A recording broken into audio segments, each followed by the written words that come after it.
I want to see us compete. That's all I want to see, guys.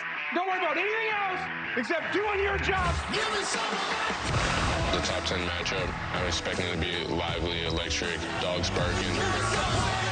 Excited and eager to prove where we are right now isn't a mistake. Let's do it. You want to win every game. At the end of the day, that's what it's about. Come on! It's Georgia, so it is going to be a physical game. Make the finish all day. We're just going to keep coming. We don't ever back down or give up. Come on, baby. Let's go. Rams on top.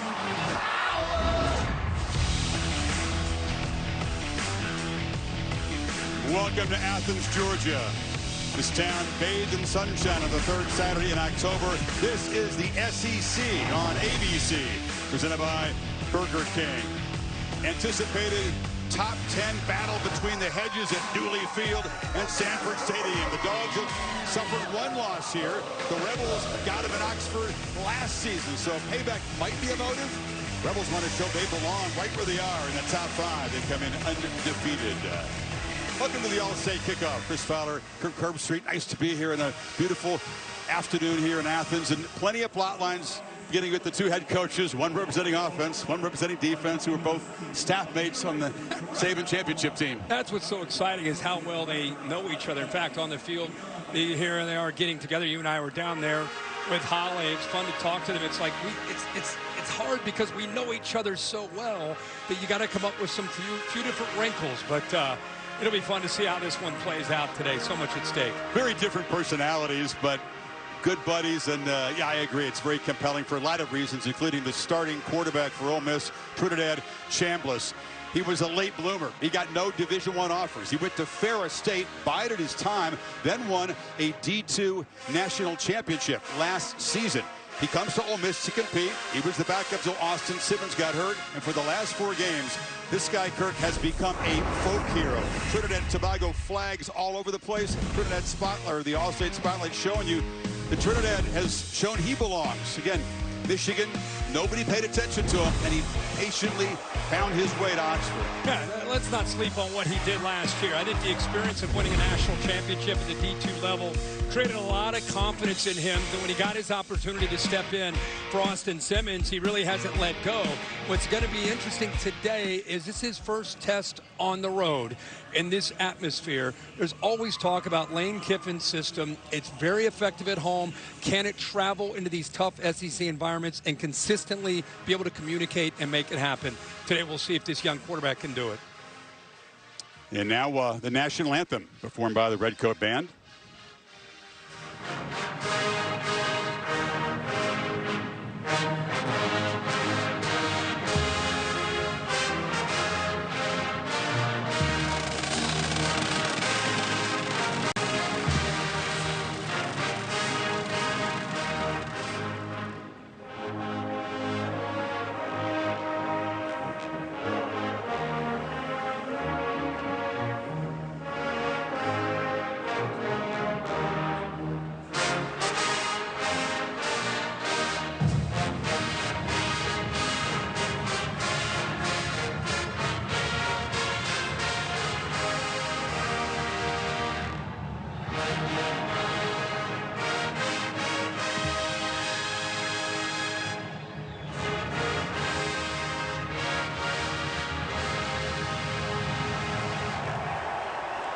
Fired up. A little earlier than we expected, Kurt, but early is one of the buzzwords for Georgia. They have not started well early on either side of the ball.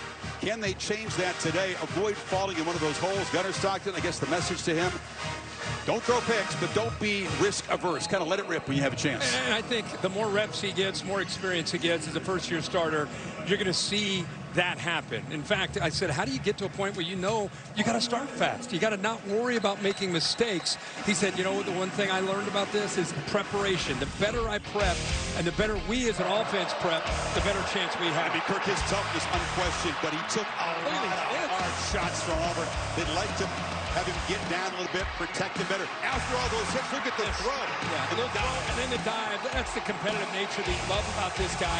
Our introduction to him last year in Atlanta was the SEC championship when Texas really challenged him, hit him big, and I think that became his reputation, his ability to take these hits. But he's a quarterback. You know, he's got to find that fine line between being competitive and getting down to protect himself. He's going to play through some pain today. We'll see how he's able to do it against this Ole Miss defense. On the defensive side, nobody's better than Kirby Smart at altering things at halftime. But he wants a faster start from his group. Opponents have been going up and down the field against the Dogs early in football games. Can't wait for this top 10 collision in Athens. You've been watching the All-State Kickoff. Back with the kickoff in Athens right after this short break.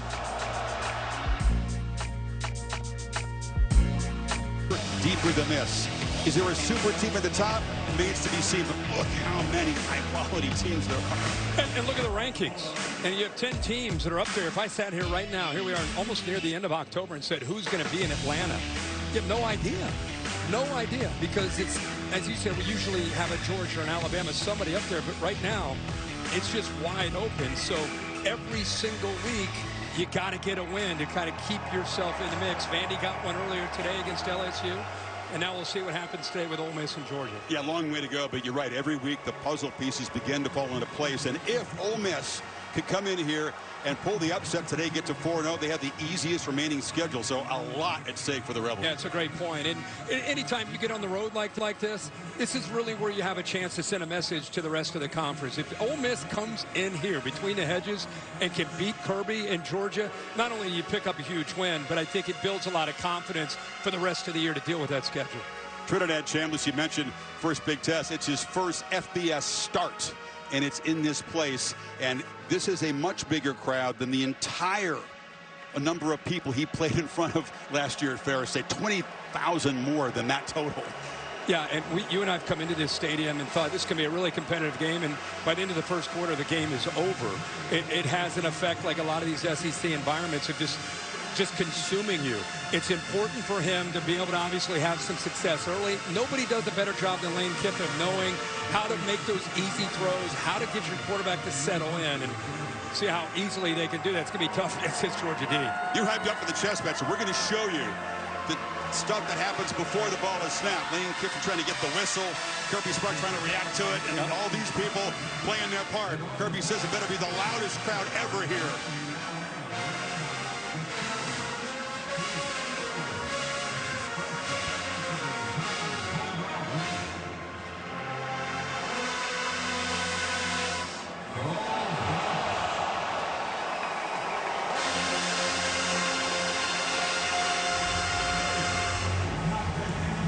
One of the special spots all across the landscape. Saturday in Athens, GA.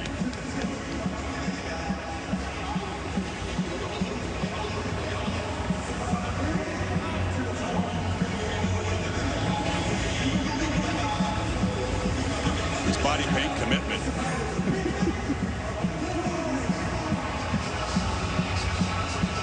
It's been done once this year. Alabama came in here, executed spectacularly with Ty Simpson, but it took that to beat the Dogs in this place.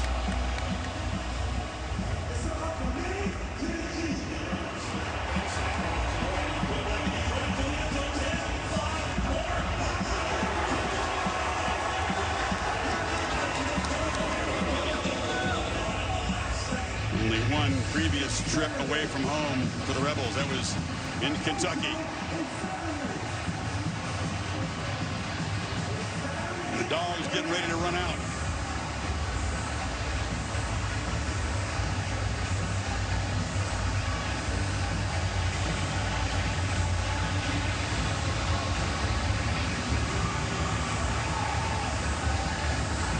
You want to conquer this? You want to beat this tough, resilient football team? Strap it up and get ready to go, Kirk, for the full 60 minutes and then some.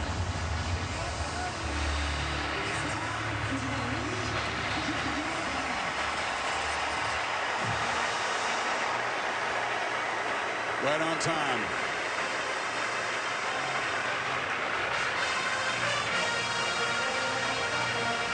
Right now.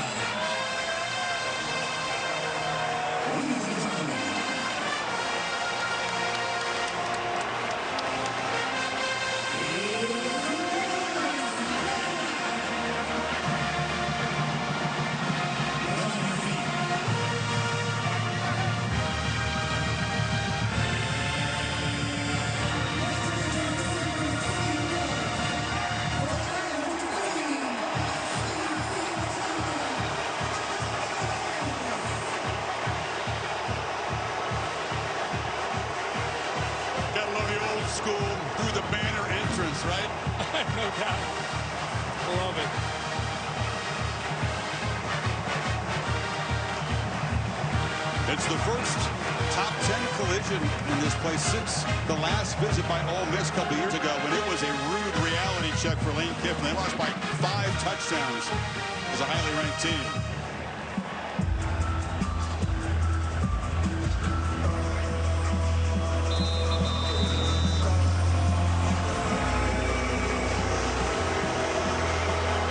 Kind of a slow stroll onto the field for Lane. He's like, I'm here. We're here.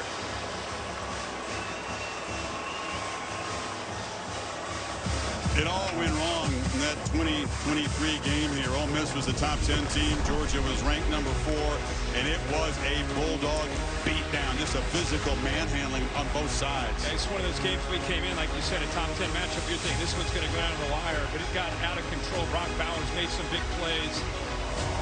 Carson Beck on fire. But last year in Oxford, Jackson Dart made enough plays. Austin Simmons came in and engineered a touchdown drive when he got hurt. And the takeaways, 3 takeaways against that Georgia offense from Carson Beck. Field rush in Oxford. Kirby doesn't go too big on payback, but you know these Georgia players did not like the way that finished last year, losing by 18. Right. And look at this. It's incredible. Home versus on the road. Got to take it on the road today. Big drop-off. Great to have Hallie Rowe with us, and she's down there with Lane Kiffin.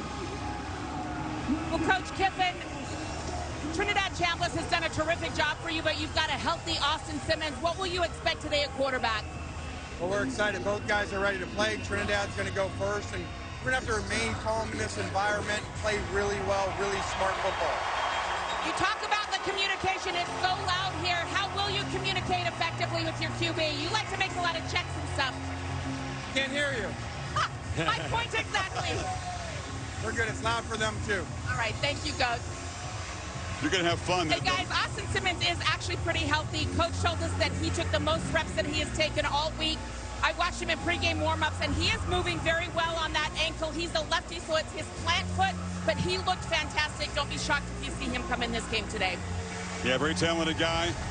Not quite the dynamic runner that Chambliss is, but a beautiful thrower of the football. Yeah, and I think we're going to see him at some point today. I think this defense that Georgia plays will allow him to come out such a pure passer, very accurate passer. So at some point, I wouldn't be shocked if he gets an opportunity.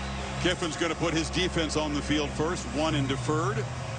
He's hoping his guys can get a quick stop against the Bulldogs offense that has started slowly, as we've said. So Lucas Carnero, very accurate, superb kicker, and normally bangs these kickoffs well through the end zone. Only 4 have been returned out of 40, just in case.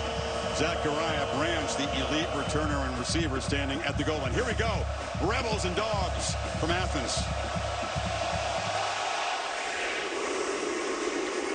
Yep, that's what usually happens. He lands near the hedges. So here comes Gunnar Stockton. A tough guy. He's been clutch when they've needed him. Finishes games really well. Again, they want to get him going. They want him to lock in and just let it go a little bit early. Yeah, I think sometimes when you're a first-year starter, you don't want to make that critical error, and I think that's maybe something that he's tried to overcome. You know, like you said, just play free, play loose, trust your eyes, and get the ball out. See a rotation of very good running backs. Nate Frazier gets the start for the Dogs. And a quick throw to Zachariah Branch, who makes a grab for about 8 yards. The impact player is when Georgia's got the ball. You look at a combination of backs. We'll start with Chauncey Bowens. He's going to have a chance to get they need to run the football. That's an area Ole Miss has struggled. You'll see Zachariah Branch. You already saw him once underneath. Eccles on the other side, 52, and then Daughtry does a good job, middle linebacker. Quick run gets the first down. This impact player is brought to you by the Home Depot. So the Georgia drive up and running, literally. You'll see this run game. They're going to hang their hat on it every week, but especially this week. Like I said, Ole Miss has had some problems in that area, especially early in the year, of getting gouged for big plays. They've got to do a good job of not giving up that big crease. And Georgia will continue to challenge them to try to find those opportunities in this run game. Chauncey Bowens It's his turn to the backfield. He's got the football to flea flicker. Stockton launching downfield, looking for Colby Young. He's got it in stride. Trickery from Mike Bobo, and the Dogs in business inside the Ole Miss 25. Well, this is a really challenging play for this corner. He gets his eyes in the backfield. That was Chris Graves. Watch him right here. He starts to take a peek. He loses the receiver because of the way you see the speed and being able to pull away. Perfectly thrown football. He's down there on the sideline. Young, the receiver, hobbling off. It was hard for the corner because the ball was perfectly thrown. He put his eyes back into the backfield, and that's when the ball was already in the air. Frazier knocked down. This Ole Miss defense, as you pointed out, they make a lot of explosive negative plays, but they give up so many big ones. Their yards per carry allowed last in the SEC. Well, Pete Golding, the defensive coordinator, he does a lot of shifting and slanting. This Mike Bobo is going to be calling the plays against Pete today. And it's like a feast or famine. Sometimes you slide or shift yourself into a tackle for a loss. Other times you take yourself right out of the play. 2nd and 9, play fake. Stockton to the far sideline and coming back to make the catch. Flags come in is Noah Thomas, who has been little used this year, but made a big catch in that Auburn victory. I think he pushed off. This should be, this should be offensive. This should come back. Big, strong guy, 205 pounds, very rangy. Former A&M There are Aggie. 2 fouls on the play, both of them against the offense. An eligible player downfield, number 56. That penalty is declined. Offensive pass interference, number 5. 15-yard penalty from the previous spot. 2nd down. Yeah, anytime you run RPO, run pass option, the offensive line runs it like a run play. It's actually 57 Freeling who is downfield. And there's Noah Thomas with the push into the back that created the separation. There's the progressive pylon cam. Give you a really good look. 5 getting his left hand up, both hands, and there's the shove. It's pretty clear.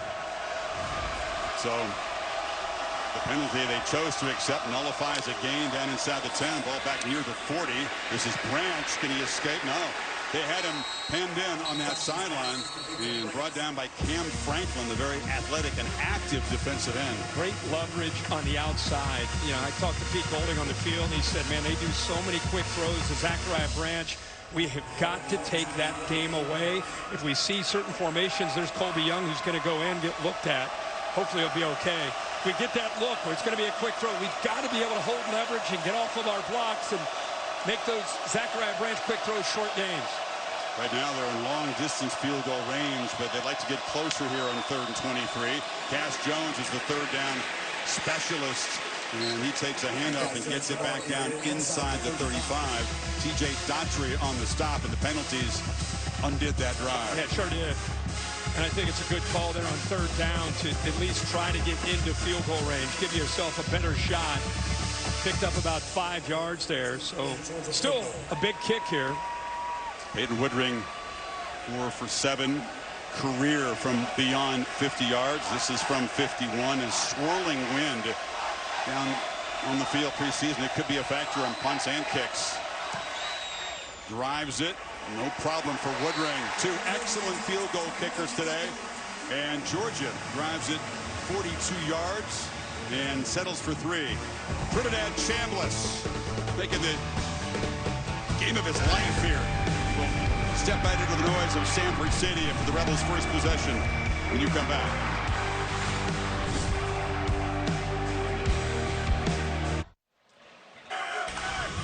Famous Arch. Got to have graduated, or he's off limits to walk under that thing. National Championship Trophy making an appearance, presented by Dr. Pepper. Each week gets us a little closer to trying to figure out this 12-team playoff bracket puzzle, but long way to go for the championship game in Miami on the 19th of January. Those rankings went early November, and they start to come out every Tuesday. Still a couple weeks. Like you don't know. You're part of that. No, I graduated last year. Kickoff is a touchback by Woodring. And here he comes. Trinidad Chambliss. There's a flag. Out of bounds. Did go out of bounds. So number 91. That's a nice boost to get the 35-yard line to begin this drive. And Trinidad told us he's going to take some deep breaths, just pause and try to get mentally centered and focused and not play the occasion, because it's unlike anything he's experienced in his life. Yeah, he's going to engineer a very up-tempo offense. Remember, the one way you can really help a young quarterback, or I should say inexperienced quarterback, he's not necessarily young, is you run the football. These guys do a great job of running the football. They average over 200 yards a game on the ground. So take some of the heat off of him, get him some easy early completions. Then you forget about the crowd, you just execute. Now he's 23 years old, very grounded, mature guy. But this is all new for him. Needs help from Kyron Lacey. He's a very tough to tackle back. They fake it to Lacey and flip it in the flat, and that's your big weapon. Daquan Wright, one of my favorite players to watch. You start studying the tape, big fella, rumbling around out there at 255, and he's a great mover. Yeah, he's been a great addition. You know, it's 6'4". You know, he's able to match the length that Georgia has up in that front seven. I love that call there. He slipped out into the flat, nobody out there with him. Former Hokie. Play fake, force down, throw far side. Kind of a back shoulder throw to Dejon Stribling, who's the experienced member of this receiving corps.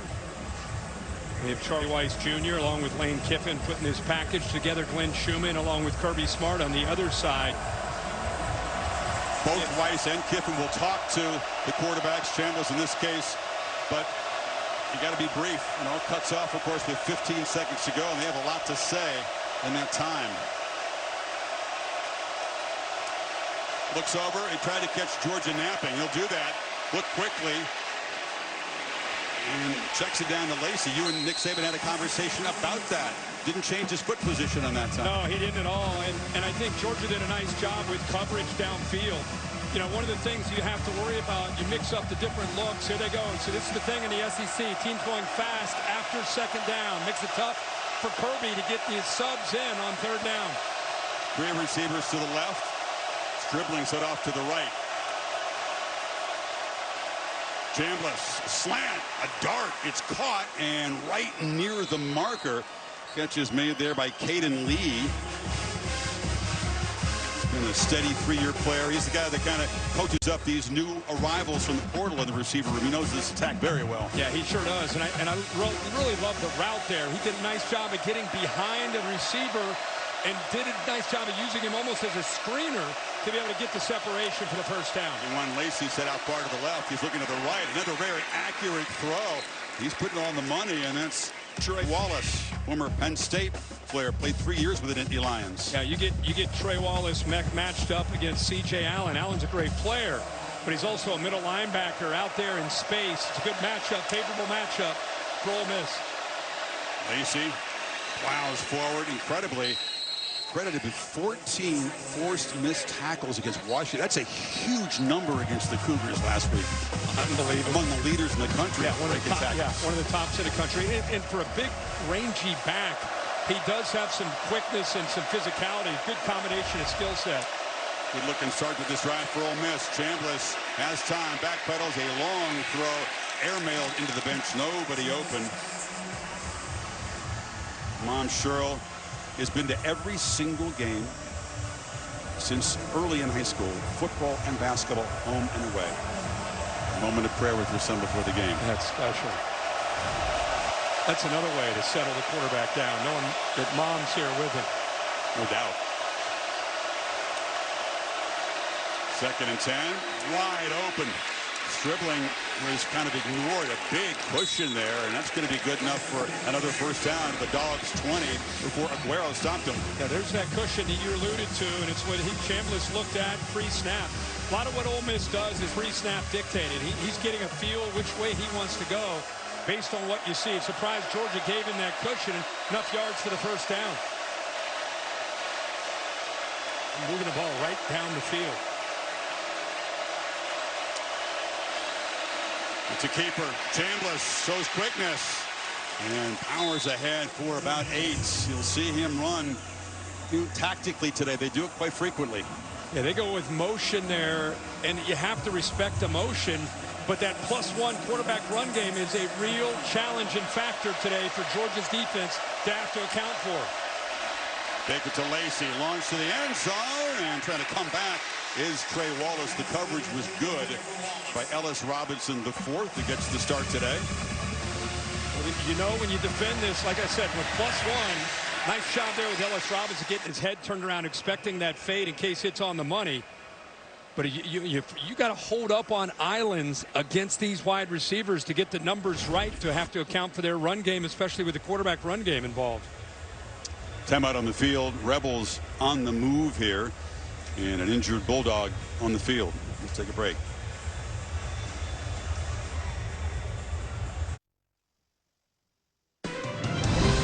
SEC on ABC College Football is presented by Burger King.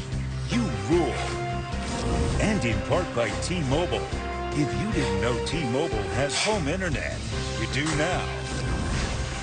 Uga 11 doing his trip, rolls from Savannah up to Athens. Oh, look at, he's looking for Peter. This is Peter in Cincinnati. We did this a couple times down the hallway. Has Uga 11 met Peter 1 yet?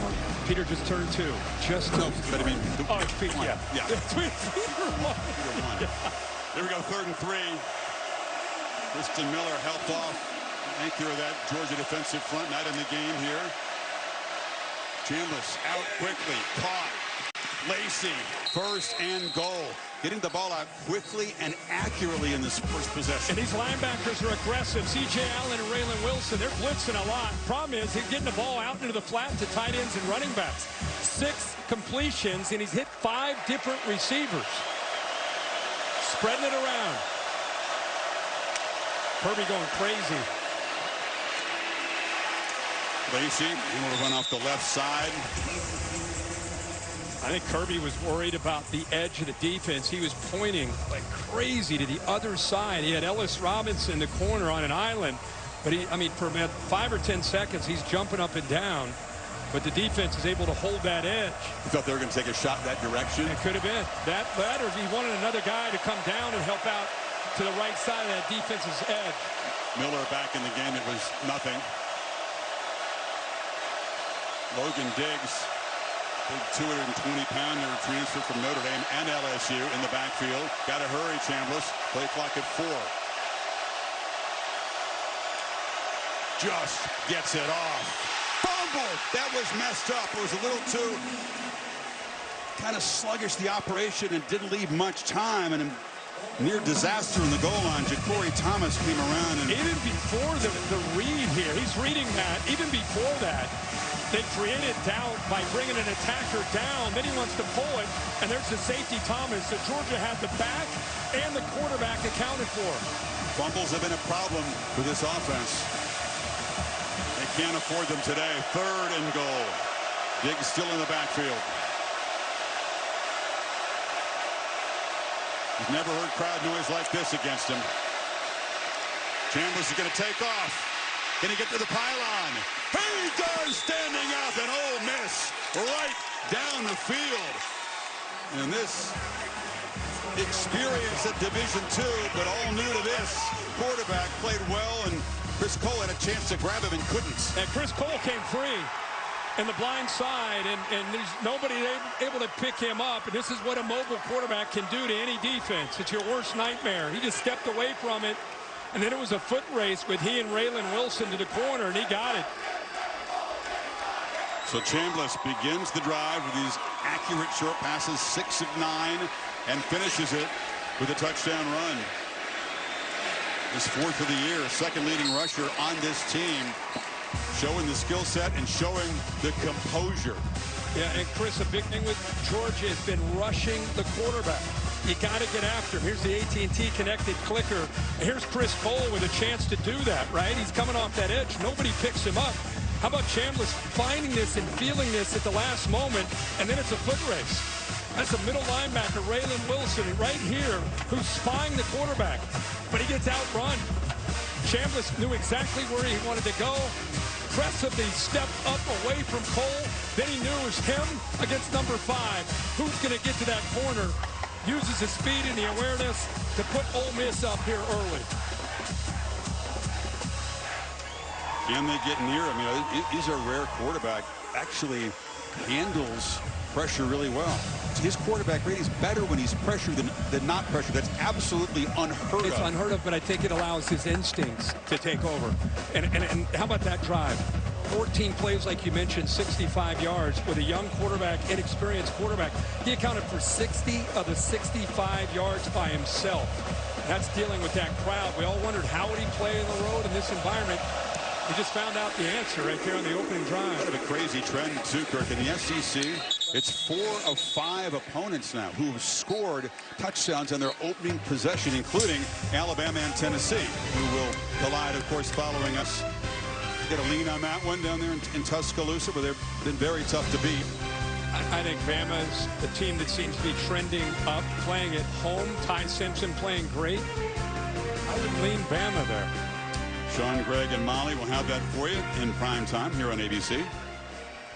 So Georgia, 3 points in their opening possession. Penalty undid the drive. Now find themselves a possession 2 down 4 points.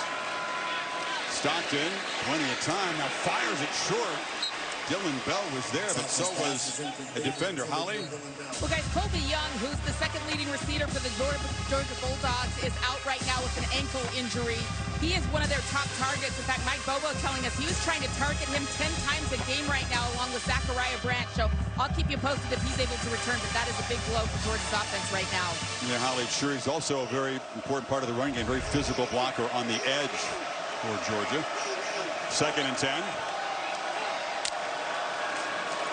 Frazier, stutter steps, tries to plow straight ahead and run into that Rebel front. I think they feel like they can have their way at the line of scrimmage against this defensive group, which is quick but not terribly big.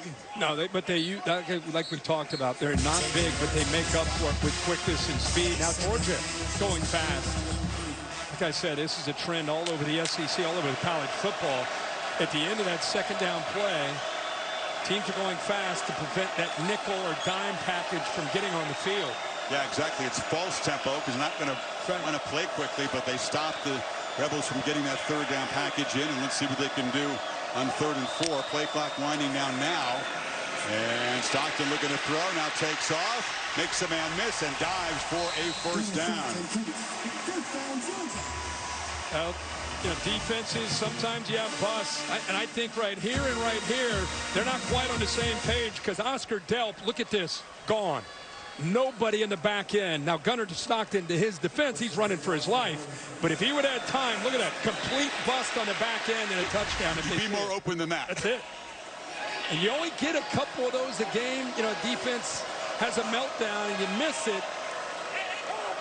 Could come back to it's a 3rd down play, so right, so you want to keep the 6 moving. They go right back to Delp down the middle. This time not quite as open. He took a shot as it was a little too tall for him, that pass. Yeah, Ole Miss is locked in on the run game. No matter what the down and distance, their eyes are in the backfield. So you're going to get some seams, and it's going to really test the safety and the eye discipline of Ole Miss on the back end. The strength of the Ole Miss defense is the front. Include the linebackers. They've had some issues at corner with some injuries. They're hoping that Chris Graves can hold up. That's 32 on one side. They feel pretty good about Antonio Kite 8 on the other. I think that there's going to be a reverse and hand it off to Bowens off the right side. Shows his power. That's a heck of a nice run to set up a 3rd and short here. Picked up 9. Yeah, that opened up nicely. And this offensive line, it's been a challenge for them. Quick. And they go very quickly on 3rd down, and Stockton easily sneaks it for a 1st down. I'm just going to say, this offensive line, 6 games, 6 different combinations up front. They've had a ton of injuries. You're playing some true freshmen in Glover and Gaston. A lot of guys have had to play different spots. Ernest Green's been hobbled. Monroe Freeling, a starter on the other side's been hobbled. Even Micah Morris out there playing with some pain. So they have really been challenged up front. Newsflash, though, is that Ernest Green, who's had a lingering injury, very talented right tackle. They're not sure if he can have the stamina today to go the distance, but he's out there starting. Branch still running. Very, very tough to bring down. Excellent balance as well as being very twitchy. Picked up 8. Yeah, and also some good blocks by London Humphreys and Noah Thomas. Now, you know coming in, Zachariah Branch is going to get a lot of these quick throws, a lot of the screen game. But you got to, even though you know it's coming, you still got to go out and execute as a defense and try to deal with the blocking. This as a group, these receivers block as well as any group that I've seen all year. 3 catches already for Brent. Short variety. Bowens easily makes the first down at the Ole Miss 41. And one of the things that I think we'll see throughout this game, when your advantage for Georgia is your running game against this Ole Miss defense, why not possess the football? Why not keep Lane Kiffin's offense on the sideline? Slow that offense and that up-tempo. Just keep them over there in that bright sun, and you just keep eating this clock as much as you can. Interesting chess game because tempo they think can be effective, but you're right, in the bigger picture, give that offense fewer at-bats if you can. Stockton, not a great throw. Lawson, lucky the tight end, kind of came back around, twisted to make the catch for 13. And they got a great group of tight ends with Delp and Lucky and Williams, the freshman. I love the play. It's a heck of an effort. Gives you an indication of how athletic Lucky is. He's really a receiver that plays tight end at 6'4", 240. Stockton again. Pitches it to the edge to Frazier, and he's dragged down. It's going to be a horse collar penalty. They brought him down, grabbing that nameplate. That looked like it was Taj Chambers, the linebacker. Personal foul, horse collar tackle, defense number 26. The penalty will be enforced after distance to the goal from the end of the run. First down. I tell you, Chris, he did a really nice job there, all things considered, until just finishing on the play. He came off with a block by Williams, the tight end, used his speed to get out there, but then just could not quite hold the leverage. So he had to reach out there with the right hand and gets the penalty. You can see why they created that penalty in recent years. I mean, that's a dangerous thing, the way that Frazier's legs looked after he was being yanked to the ground. Set up just inside the 14. Take it to Frazier. And Stockton pitches it. It's Delp who makes the catch on the run. Knocked out of bounds near the 6-yard line. Giving chase with Centurion Perkins, an edge rusher. He grabbed 7 yards there. Love the aggressive call by Mike Bobo after the first down. You're inside the 15-yard line. You're in a formation showing that they're probably going to run the ball, but instead breaks the tendency there. Go boot naked back into the boundary, and a heck of a throw there out in front by Gunnar Stockton. 12th play of this drive. Jones in the backfield. Takes the pitch, looking to throw it. And he's just going to be swallowed up. He hesitated, made you think he wanted to truck it into the end zone. And Xavier Davis said, yeah, you run out of time. Loses 5. Yeah, great job here, just being disciplined. Safety on the back end is going to take away Humphreys in the corner. And you're right, he did want to throw the ball, but the pursuit of that defense completely took everything away. Sets up a 3rd and 8. Seconds ticking off here in this first quarter. Looks like the Dogs will let that expire. He tries for a little trickery, let the running back have a chance to throw it in the end zone there, but it might be a big play for this Ole Miss defense. Dogs on the move, Rebels on top, 7-3, end of 1 on this beautiful day here in Athens, Georgia. Back after this message and a word from your local ABC station. You're watching the SEC on ABC.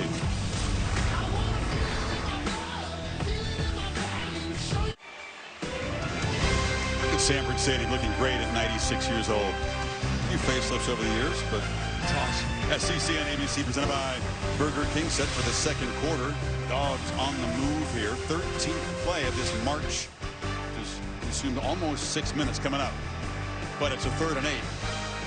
See if the Rebels can get after Stockton here.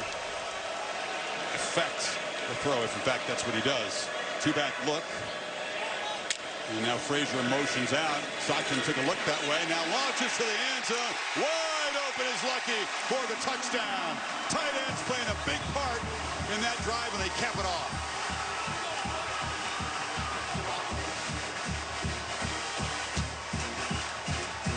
Well, we talked about missing an opportunity to Oscar Delp on a busted coverage on the back end.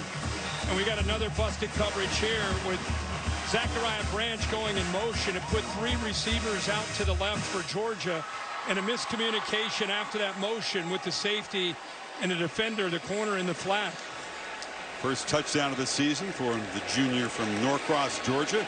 3 catches by tight ends on that drive. Delp had the one getting close, and then a couple for Lucky.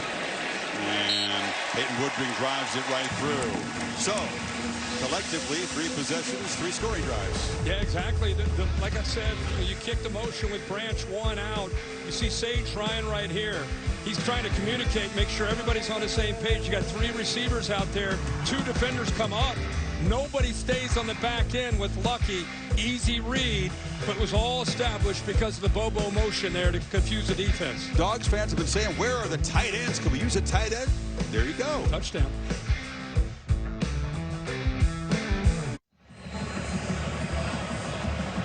Georgia scores. Rebels back to work. Stockton 8 for 10. And that touchdown to Lucky. Is he done it again? Kicked the ball out of bounds twice? Wow. High-speed highlights brought to you by T-Mobile 5G home internet. 3 for 3 on 3rd down in that drive. Yeah, really good opening possession here for the Ole Miss offense. And the quarterback Chambliss there with the poise on 3rd down. We saw a lot of quick throws. Get the ball out here. Another job of stepping up away from the pressure of Chris Cole and into speed to get to the corner, outrunning it, Raylan Wilson for that touchdown. So I know he hadn't played a lot of big-time college football. He won a national championship at Ferris State, but I'll tell you what, that guy looks like he's seen a lot. And there's the crowd. His entire season, 70,000, 93,000 today. Came in, competed, wasn't the starter of Ferris State till his last year there, but he says he was really well schooled. That's a great program. 3 of the last 4 years, they've won the D2 national championship. Off the fake, Chambliss throws it across the middle, and there's that big tight end. Daquan Wright is a problem, and Georgia hasn't solved it yet. Now you got your eyes in the backfield. You better be careful. That was Justin Williams that time, the middle linebacker. He just for a second looking at the quarterback and allowed the tight end to pull away from him. Number 2 in the FBS coming into this game as far as receiving yards by a tight end. And now trying to get it back, shoulder throw to Deuce Alexander, misfired. Caitlin Everett in coverage. Yeah, this is a very challenging offense to deal with. The tempo is obviously a big part of it. The different formations, they give you a lot of pre-snap movement. They've got pulling linemen. You got jet sweep action. It really can impact your eyes and slow you down. Not subbing much either, so Georgia couldn't do so. Giving the pressure, Chambliss flushed, running for his life. And now pitches it way back behind the line to Wright. And Daquan Wright up and running. They avoided a disaster a couple of times there. Cole eventually gets him down. Well, it started with Kewan Lacey picking up a blitz right up the middle. And then, you know, the problem with Georgia all year is they cannot get after the quarterback. Especially a mobile guy like this. His eyes are everywhere, and eventually checks it down the right to give him a shot here on 3rd and 3.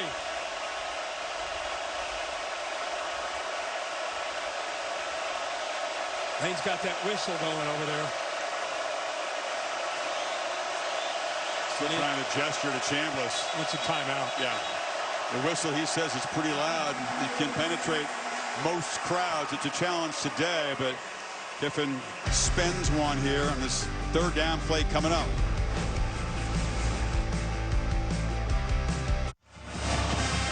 Talked about this with Chambliss. Very rare. Under pressure, his QBR is 8 points higher. The accuracy goes on a little bit, Kirk, but he's made a lot of big plays, and the blitz has not bothered him at all so far in his Ole Miss career. Now, right now, he looks like what I like to call as a flatliner. He's not intimidated. He's not hurrying. He doesn't appear stressed at all. Here comes another 3rd down opportunity for him. 3 and 3. Only pressured him twice, and they've tried to come after him frequently here. Appears so composed in this noise, kind of making the shifts. They're going to try to run for it. Lacey, he's going to be stopped right near the marker. They say it's enough for a 1st down before C.J. Allen tackled him. How about that? What a good sign on 3rd and short for Ole Miss. Good execution up front. Like we talked about earlier in the broadcast, Lacey is a powerful downhill guy between the tackles. Has juice to be able to get to the second and third level, but get those tough yards to keep a drive alive. He's worked hard on ball security. You know, Allen, who made that tackle, those guys are very capable of punching the ball out. Something to keep an eye on today. Low throw, and it's picked up there by Danilo Jones. They're saying incomplete. He's trying to sell the interception hard, but officials aren't buying. I thought it got into the receiver. Just went through. Yeah, it got in there. Ball's on the ground. Good job of selling it by Jones. That was a drop there by Harrison Wallace, who's been the most reliable receiver in the first half of this season. Transferred from Penn State. It's also the punt returner.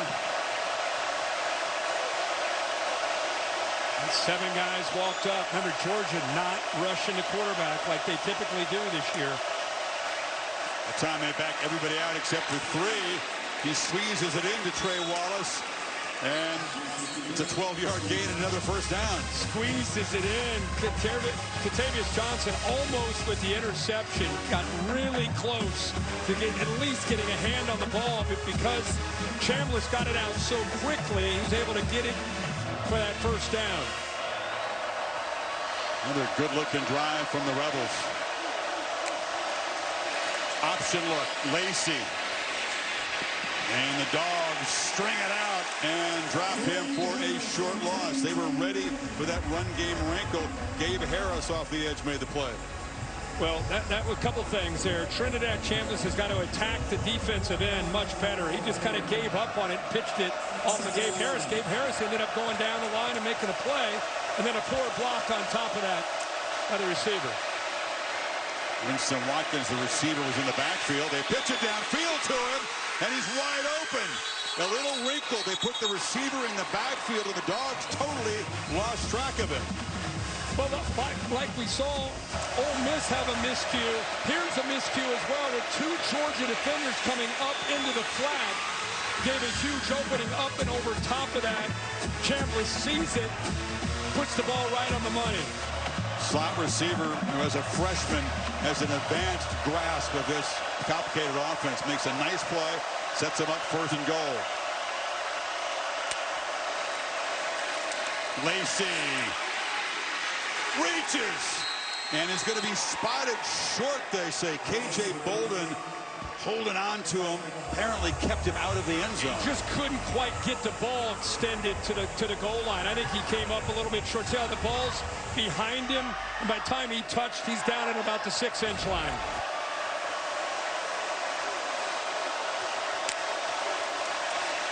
Lacey, easy. Bulldogs give up a second touchdown to Ole Miss.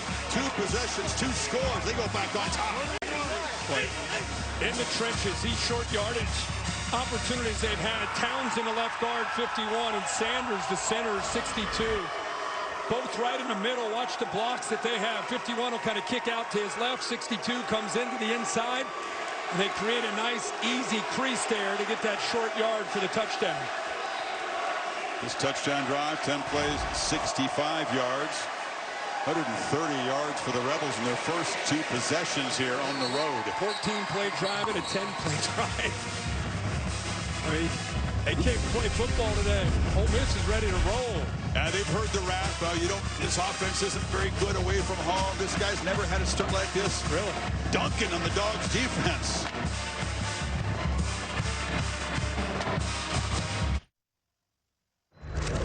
SEC on ABC is presented by Burger King. The Monster Menu is now at Burger King, and it's frightfully fun for all families. Sink your teeth into the new Monster Menu at BK. You rule. Lane's offense against Kirby's defense. They do go back to that 2015 Nick Saban staff, opposing coordinator, so they went at it in practice. And the athletic trivia question asking us how many guys up that 2015 staff are now current FBS head coaches, including interim. They included that. Okay. Ponder that for a second. Kewan Lacey with the touchdown run. Interesting. He almost went to Ole Miss, decided late on Mizzou. Lane Kiffin said, I'll see you next year. He was right. He just kind of never got going in Columbia. Really wasn't a big part of the running game. Now he's really the only running back who carries the ball for Ole Miss. And he came back to a school that really needed him. Last year they had a committee. They had a bunch of backs. They ended up losing 7 of the top 8 backs that they had last year. Think about it. In fact, if you go back, they lost 7 of the top 9 pass catchers for their offense. The entire new offensive line, new quarterback, lose Jackson Dart. And this is the offense that they have this year. Yeah, in today's carries, 138. Nobody else on this team has more than 18 carries as a running back. Stockton, meanwhile, has plenty of time on first down and makes a low throw. London Humphreys, reliable, clutch target, sliding catch for 11. Ole Miss crowding the line. Linebackers blitzing. Safeties downhill. Man-to-man on the back end. And it took Gunnar Stockton there to improvise and find his receiver late.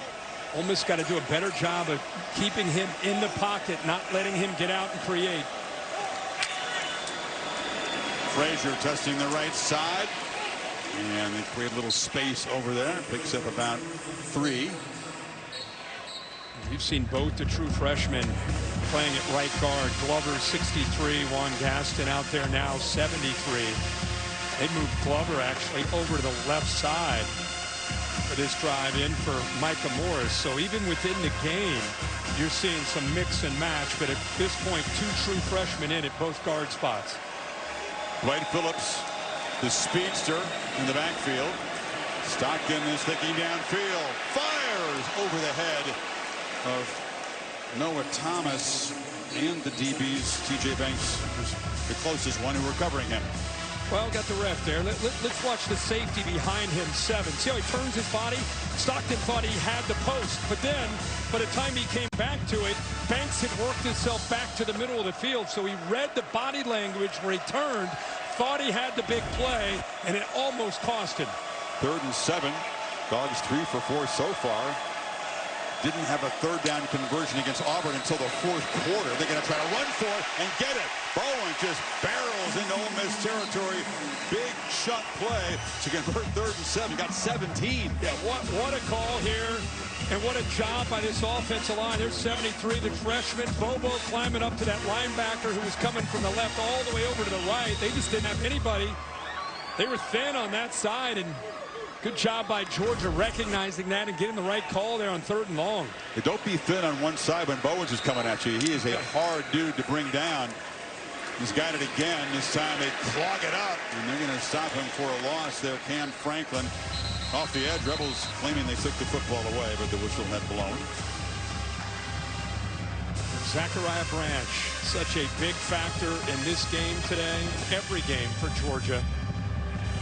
It's really an extension of their run game when they go to those quick screens and get him the ball as fast as they can, just trying to get the ball out in space.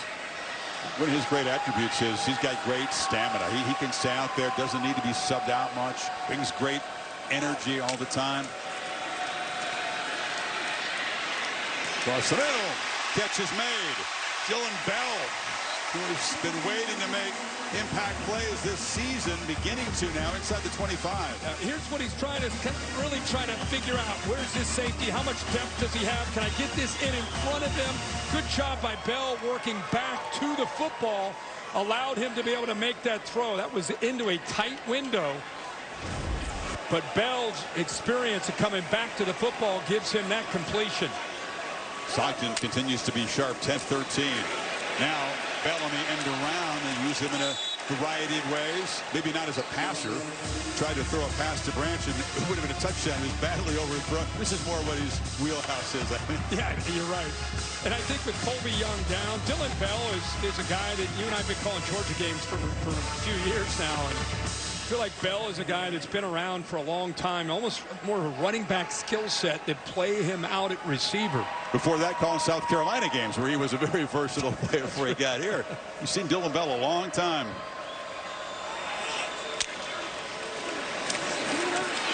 Keeper, Stockton, headed for the end zone. Touchdown, Dogs. They answer right back.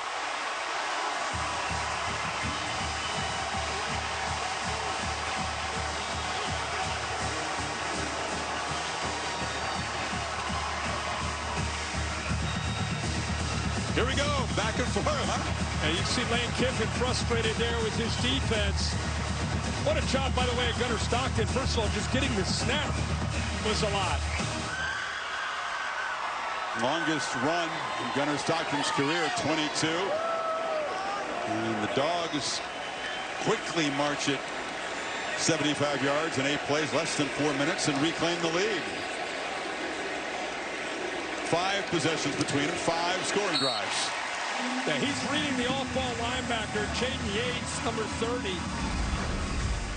And by making the right read here, he's got to react quickly to it because watch on the outside.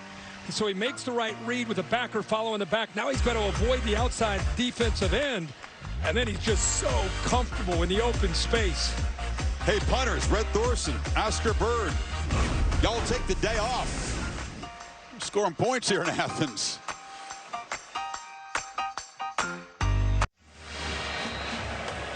Both quarterbacks clicking, both offenses humming so far here in Athens. Midway second quarter. Neither has been stopped. Who's going to get the first service break today? It's Ole Miss's turn. 2 65-yard touchdown drives because kickoffs went out of bounds. This time, better job from Woodring. And Hartrup makes the fair catch. Well, if you're just tuning in, you've missed a lot of offense. I mean, we every time each team has had the ball, we've seen points up on the board. Georgia able to take advantage of a bust on the back end, but Ole Miss responded quickly, and this is the touchdown. If you're just tuning in, Gunnar Stockton on his own read. Good job of reading it. So natural and comfortable in the open space with his legs. Both these teams have emphasized starting fast. Maybe both offenses got the message. We haven't seen the defenses yet step up and make very many plays. I will wonder, can Glenn Schumann, Kirby Smart make some adjustments before halftime? What can they do to slow down Trinidad Chambliss? On the edge, pitch down, and the catch is made by Caleb Odin, the tight end, and he rumbles for a nice game, picks up a first down. Holly? Kirby Smart spent about 6 minutes talking to the secondary. He's trying to get things fixed there quickly. Primarily DeMello Jones, who they've moved into a new position, and Jonel Aguero. They're just having too many busts in the back end. Kirby trying to get it fixed in real time on the iPad. Yeah, good stuff, Holly. DeMello playing the star position. Kyron Jones, the free safety, out of the game. Couldn't go today. Lacey, hesitation, stutter step, picks up about 3 before C.J. Allen got him. This defensive front, you wonder, how do you make things tougher on Chambliss? You win early downs. I mean, they are in command because even when they do get to third down, it's third and short. It's been a problem for Georgia most of the year. Cushion on the far side, and catch is made from the second straight play by Olam, and that's enough for a first down. Yeah, it's just pretty simple when you see that kind of cushion. You can just come out instead of reading the entire defense and waiting for the play to develop. You just take it, take the yards, take the first down. Empty backfield now. Chambliss directing traffic, and now Lacey goes in motion. And Chambliss pitches far side, tried once again to find Odom, this time off his hands. He kind of gave up on the route. It would have been a tough play anyway. That was really good tight coverage this time by Georgia. Aguero that time was out there, really known more for his physicality when they put him in that spot. But that time, good tight coverage on the tight end. Odom kind of a hybrid tight end. He's only 235, but an excellent catch radius. Run after the catch. Georgia did win on first down this time. Reverse on the run is Deuce Alexander. Couldn't quite get ahead of Steve Aguero there to trip him up. Another third down coming up. So here we go. This is where you get a lot of fast tempo. The coordinators are working on the sideline. There's Glenn Schumann at the bottom, Lane Kiffin at the top, doing the whistle. He wants to slow it down. Now he wants to see what Georgia's in. Glenn Schumann's waiting to kind of find out what Ole Miss is going to end up in formationally so he can get his call in. Kiffin's offense 4 for 4 on third so far. Lacey goes in motion. Chambliss takes off. Can he escape? He does. He reaches the ball near where the pylon is. As he crosses out of bounds, it's enough for a first down on the scramble. Boy, is he looking as comfortable as he can look. Spinning the football. Good job of showing his strength there to be able to pull out of that potential tackle. And that's what freed him up to get to the corner for the first. I am low-key blown away by how he's playing in this environment. His first FBS road start is in Sanford Stadium, and he has been nearly flawless so far. That's Stribling in his 47th start in college football. Bounced around Wazoo, Oak State. He's been a good receiver wherever he's gone. And it right now makes it a little bit easier when you get that soft coverage. Georgia now look at the corners, taking away those easy throws. And they try to bring pressure, but it's picked up. Launch to the corner, and a flag comes out.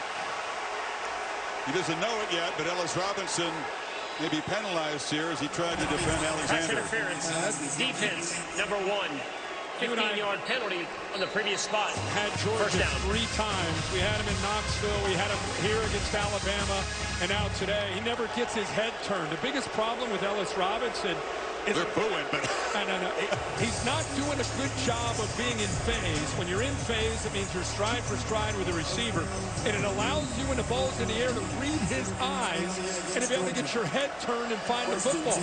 He's a step or 2 behind, playing catch-up, never is able to find the football, and he runs into the receiver. We've seen it all year. End around to Alexander. And a couple blockers out there kind of stumble as he tried to cut it upfield. Picks up about 4. Yeah, Kirby's working overtime here. You're just not used to seeing Georgia's defense, not just today. They've been a different defense, to their credit, in the second half of most games. But we kind of get more used to it this year, though, right? This is what Alabama did, Tennessee. Who they are until they change it. Alexander again cuts it back and picks up just a couple. It's going to be another 3rd down play here. Yeah, so they're 5 for 5. Here's what they've averaged: 4.8 yards on those 5 third downs. And now here they are, 3rd and 4. So if I'm defending them, you got to make sure you spy or leverage the quarterback scramble. Whether it's the design run or quarterback legs are a big factor right here. No tempo here. They slowed it down, substituted. Gives Georgia a chance to get their fresh people on. Trey Wallace in the backfield takes the pitch, looking to throw it, lobs it into the back of the end zone to Stribling. A flag is down along the end line. He thinks he caught it and stayed in. It's defensive holding is what Kiffin is signaling. Wallace showed pass right away. Pass interference. Defense, number 1. By rule, a foul occurred in the end zone. The ball be placed at the 2-yard line. First down. He strung this out. Harrison Wallace took this as far as he could. Let's see if he's got possession of the football. Never had possession. But they get the holding call, so it's a first down. Austin Simmons, the backup quarterback, backup for now, is in the slot to the right. Motions around, they fake it to him. It's pure trickery, and Chambliss barrels forward and stops short of the goal line, giving Kirby something else to think about now. Yeah, I mean, you don't see that very often. Here we are worrying about, was it a PI? Did he get his foot down? And meanwhile, you bring in Austin Simmons in, put him out at the slot. Not what you had in mind when you said he was going to play football today. Now he's a quarterback. This is really interesting. Bring him in cold from the half-yard line. Chambliss goes in motion this time, and he just barrels in. Lacey on the direct snap, so a lot going on, and Ole Miss finishes another touchdown drive to go back on top. 14-play drive, 10-play drive, 11-play drive for Ole Miss to open this game up. And the biggest thing that would concern me if I were Georgia is what's going on at the line of scrimmage. Now, you would think Georgia against Ole Miss, you would think that the way they recruit and develop defensive linemen, that they're going to win that battle. And if they're going to win this game, they've got to win the battle at the line of scrimmage. Ole Miss winning that battle for now and executing brilliantly. Still haven't failed on third down. Still have not been stopped from getting to the end zone. Oh, here's the AT&T connected clicker. Yeah, they're down right inside the 1 yard line, but I think it's just a surge. Look at the push. That left side, 61, 51, the center, 62. Good job of just pushing, balling people back. Easy touchdown. So Austin Simmons, who's been battling an ankle injury, and that's when Chambliss is taken off like a rocket ship, comes in for a couple plays. They put him in the slot, fake it to him, then line him up behind the guard, trying to fool Georgia, I guess, and the direct snap to Lacey. So it's never dull when Lane Kiffin's calling plays. And that's remarkable to come on the road and go 14, 10, and 11 with 3 touchdowns. But you're right, though, Georgia fans stunned, but getting more used to seeing this, because Alabama came in here with Ty Simpson flawless in the first half on third down, and they did something similar. Yep.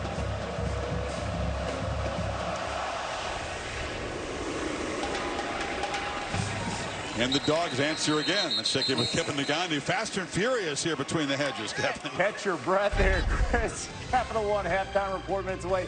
Booger McFarland, Kevin Nagandi here. Diego Pavia does something we haven't seen at Vandy in 75 years. Highlights and reaction coming your way right now. The #1 team in the country. That is Ohio State and their offense in action against Wisconsin. And we got Julian Sand here, Boog, doing this. You don't have Jeremiah Smith open, so you find Carnell Tate. Yeah, and Tate's having a big day, Kev. 4 catches, almost 100 yards, couple of touchdowns. Big day for the other receiver. 17-0 Buckeyes. Chris, back to you. All right, Kevin, thanks. 4th possession for the Dogs. Field goal and 2 touchdowns so far. Frazier off to the left side. Offensive line of the Dogs is kind of doing a decent job so far, would you say? 2-minute timeout. Dogs trying to get something going here, but the Rebels offense has been unstoppable behind the Trinidad Chambliss.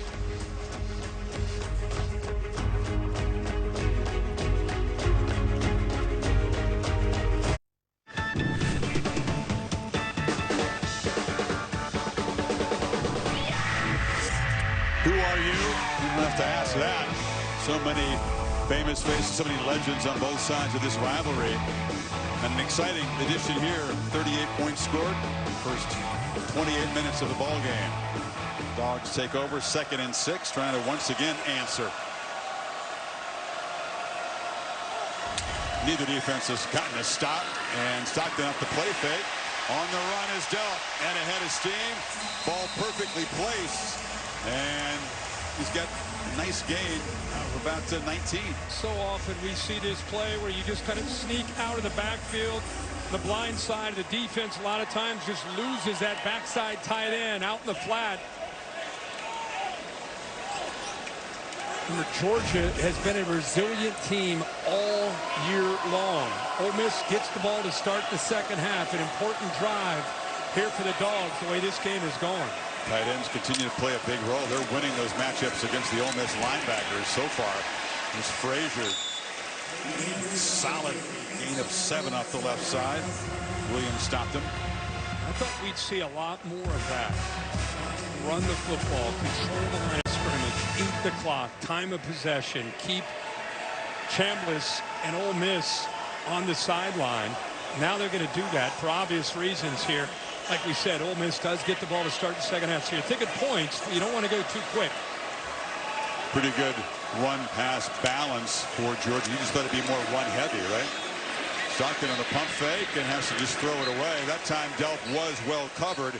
They put a faster guy on him. They put the nickel Williams on the tight end that time. Yeah, and you know, we talk about how this tight end often can appear and then just kind of sneak out. Well, this time the safety right away just kind of sees that and comes downhill, anticipating that potential threat out into the flat. Your point's a great one, Kirk. Listen, 3rd and 3 here. You don't convert it. Rebels get the ball here with a chance to add, and of course we'll get it to begin the second half, as you said. Stockton was looking downfield on 3rd and 3, and now pitches it short for a first down. Pitch made by Branch. Awesome job by Branch. He was going downfield and then came back. Was able to see if he completed the process of that catch for the first down. I thought he might turn in that scramble drill and go down the sideline, but he worked his way back. Monroe Freeling, the tough guy, left tackle. Not that many reps in practice. Didn't have many last week. Goes out and plays. It's testament to his ability as a veteran to kind of grab things. And once again, he's on the field. I think he got stepped on that time. That's why he's kind of flexing that left foot. Roman Mielen, watch it, number 1 step right there. He steps on his foot. So it took him down. But you're right. He's been, anytime you miss all week of practice and they still let you play, it tells you the confidence they have in your experience. You can pick it up. He should be back. So Georgia does convert now inside the Rebels 40-yard line. These offenses have been incredibly efficient. Kirk combined 10 of 11, 1 third down stop so far. That's it. Yeah, 5 lead changes. Yep. And so it's back and forth and back and forth. Bo Hughley comes in, the swing tackle in at the left tackle spot. 3 receivers off of that left side. Bowens is the back. Bowens has the ball, and that time Rebels clog it up. Will Eccles is just a terrific defensive tackle, rushing the passer and stopping the run, makes the play there. We didn't answer the Athletic trivia question yet. Talked about Kiffin and Kirby Smart off that Saban 2015 championship coaching staff. Lanning on that? Cristobal and Napier, remember, because we had that matchup earlier. They were on it. Lanning. And Lanning. It was a GA. I'm guessing Signetti maybe on that staff. And here was the tricky one. Mort's son, Chris Morton's son, Alex Mortensen, is the interim coach at UAB. So he was a grad assistant on that Saban staff. That guy could spot talent. That Nick guy that sits over there on the desk. Pretty good. He could really spot talent. Pretty coaching pretty and good. Yeah. I enjoy your segments with him on game day. It's I love that. Kind of a change of pace segment there, but it's good. You guys are serious football. I like it. Is that all right? Yeah, no, it's perfectly all right. I love it. I've had more coaches call me. They enjoy it. They love listening to him. Coach them up. It's not obvious stuff. It's deep. Next level. Yeah, next level. 101 and a half, 2nd and 7 for the Dogs.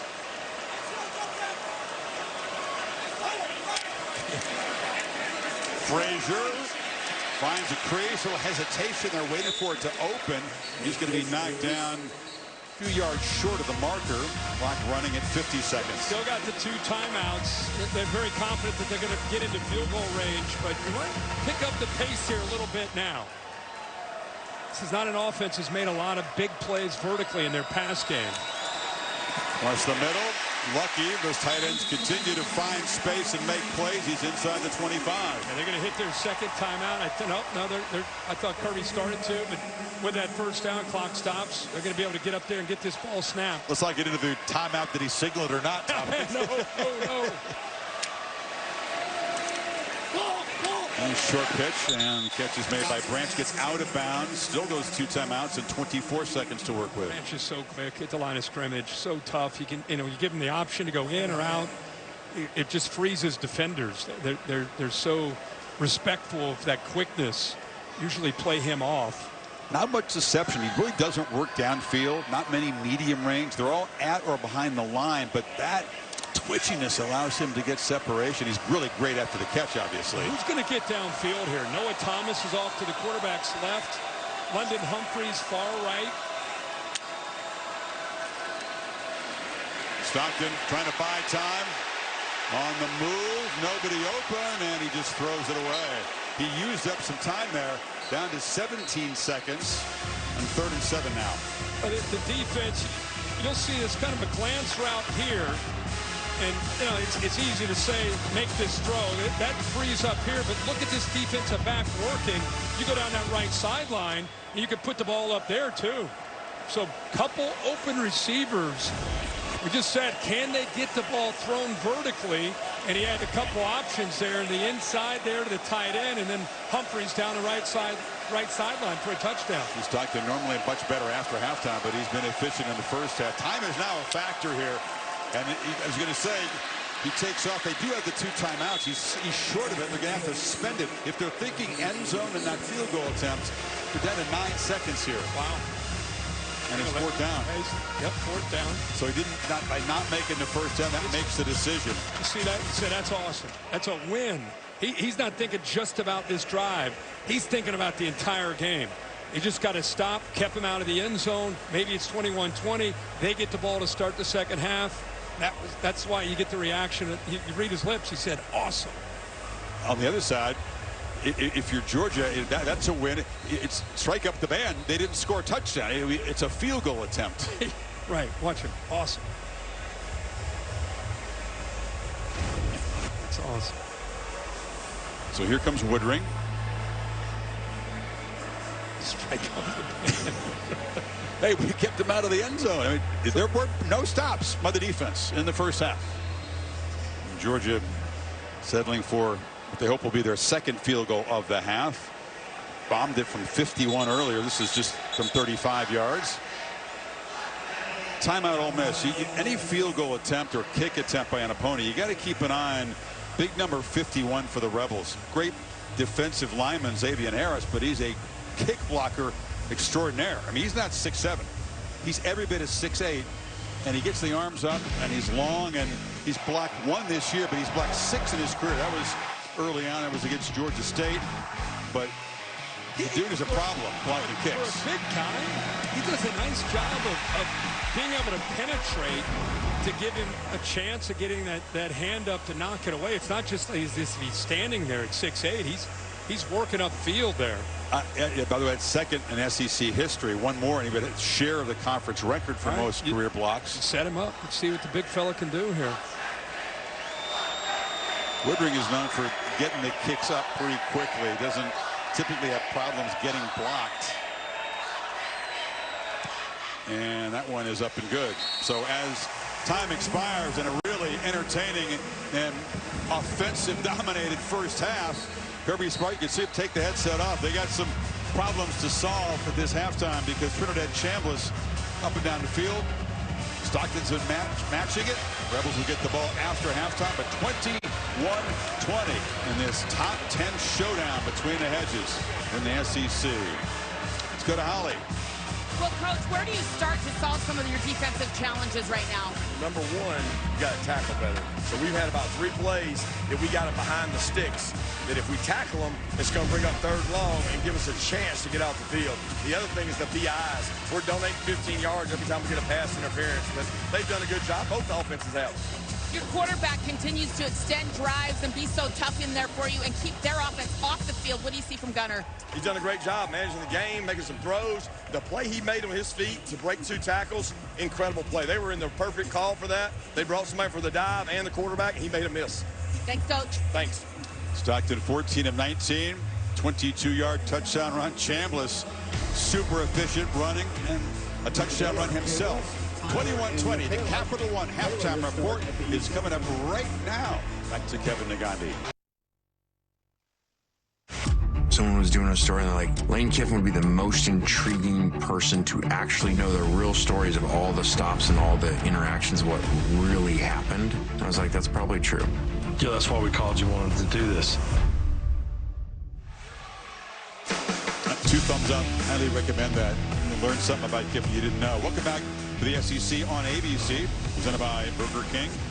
Kiffin's offense, 3 touchdown drives to begin the ball game, and they'll be getting the football here momentarily to begin the second half. 21-20 is the lead. Georgia settling for a couple of field goals. No punts, 7 possessions. Chris and Kirk back with you. So, second half, we know what happens typically. Kirby Smart makes those adjustments. The defense much, much better after the break. Is that pattern going to hold, or is Ole Miss going to go up and down the field again? I mean, you assume that they're going to play better and at least force the punter from Ole Miss to come out. But this first half, it has just been all Trinidad Chambliss with the flow of this offense. You see the quick throws, pre-snap motion, making the Georgia defense really testing their eye discipline, getting them out of position, the accuracy when it's had to make throws.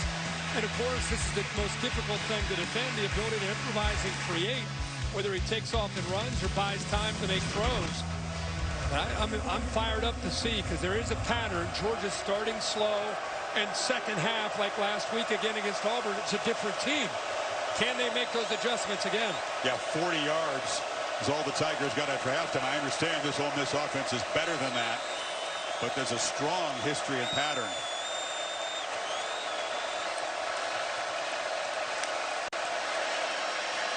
Canvas incomplete. Trying to find Daquan Wright. Holly, what do you have? Talking to Lane Kiffin coming out of the tunnel, I asked him about the composure of his quarterback, Trinidad Chambliss, and he said, you know, I keep telling him it's just like you're on the bottom of the ocean. It's calm. The storm is swirling up top, but you can't hear it or feel it. Stay at the bottom of the ocean. Yeah, just have a scuba tank. You run out of breath quickly there. Deep breathing is what he said he does to kind of stay calm, but he's looked plenty calm. I don't know if he needs to go namaste zen out there. Just keep doing what you're doing if you can. Uh-oh, breaking free. Stribling in a foot race. Down the sideline. An electric touchdown. Ole Miss still perfect. 75 yards.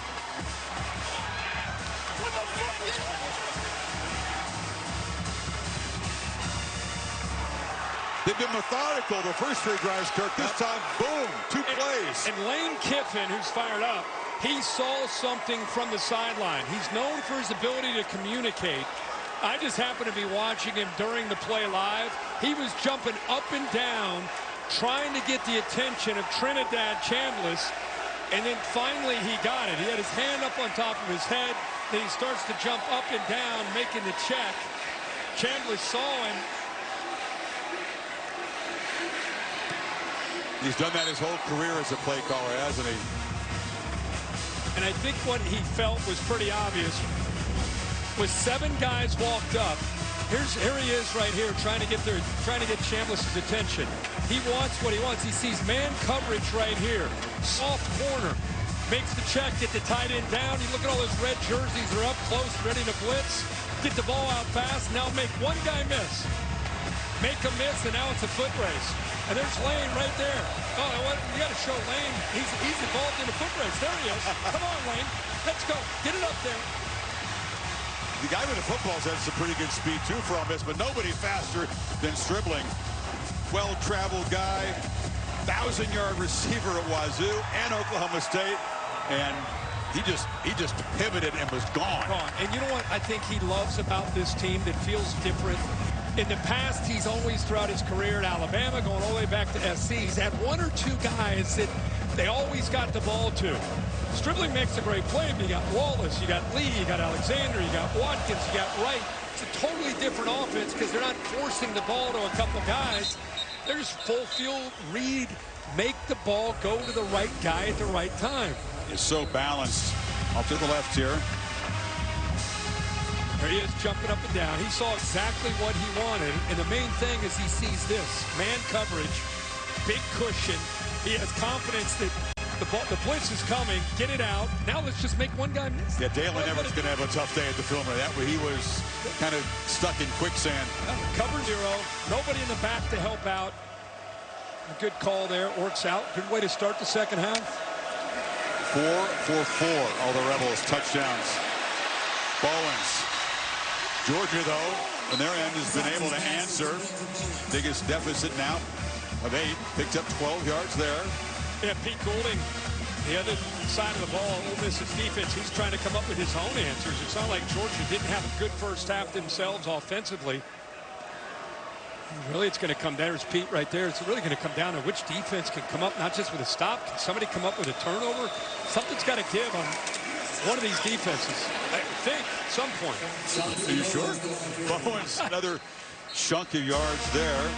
Picks up 6 on first down. I'll keep going back to what I said in the opening drive. Georgia's best defense today. There's Glenn Schumann, a defense coordinator from Georgia.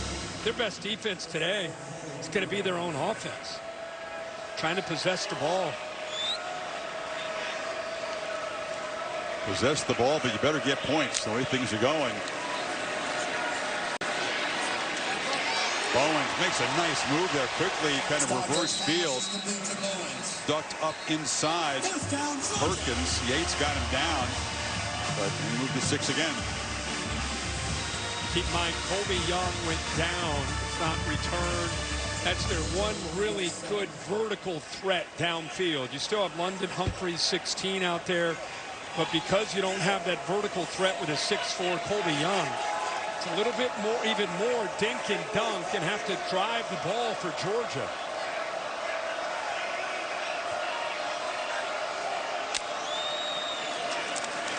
Play fake. Stockton launches downfield, out over the head, and flags come in. Ellis Williams is a big 6'7" tight end, and he's a weapon, an emerging guy. Defense, number 3. Sage Ryan guilty. 15-yard penalty from the previous spot. First down. Williams, a good-looking freshman. He's 6'7", and Sage Ryan grabs onto that jersey right there as he starts to pull away. Very handsy. Right hand even involved, grabbing onto the hip. It's a tough matchup for Ryan at 6 feet tall, the 6'7" tight end. Here's this look. Frazier and 2 tight ends in the backfield. They pitch it to one of them. That's a little wrinkle. Oscar Delp snuck free. They didn't see him. Yeah, that is a little bit different. You have not seen that. Forced Ole Miss, they had 8 guys up close to the line of scrimmage, and Delp just slid out. Nobody picked him up. Both offenses, to their credit, if you look at it, confused defenses, giving the defense a lot to think about. These formations and motions, high-level play calling. It is.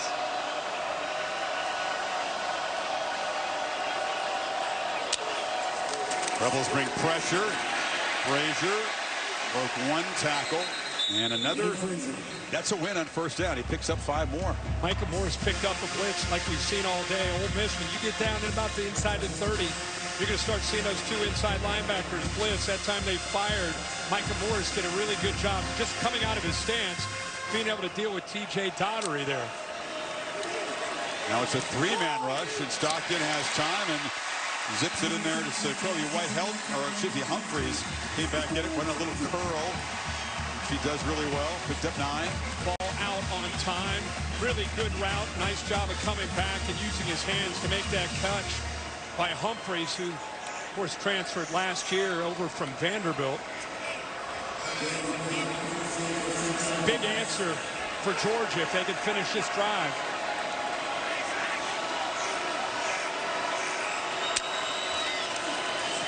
Bowens gets downhill. They are really mauling the Rebels up front now with the run game. They get 5-6 yards every first down carry. And Green is still out there fighting. You know, we've seen him in and out. Juan Gaston has gone from, as a true freshman guard, went in at times for Green at right tackle. Right now, Green is in there, but you're right, what they are pushing Ole Miss around. Hard to stop this offense or any offense when you get in a chunk play like that consistently on first down.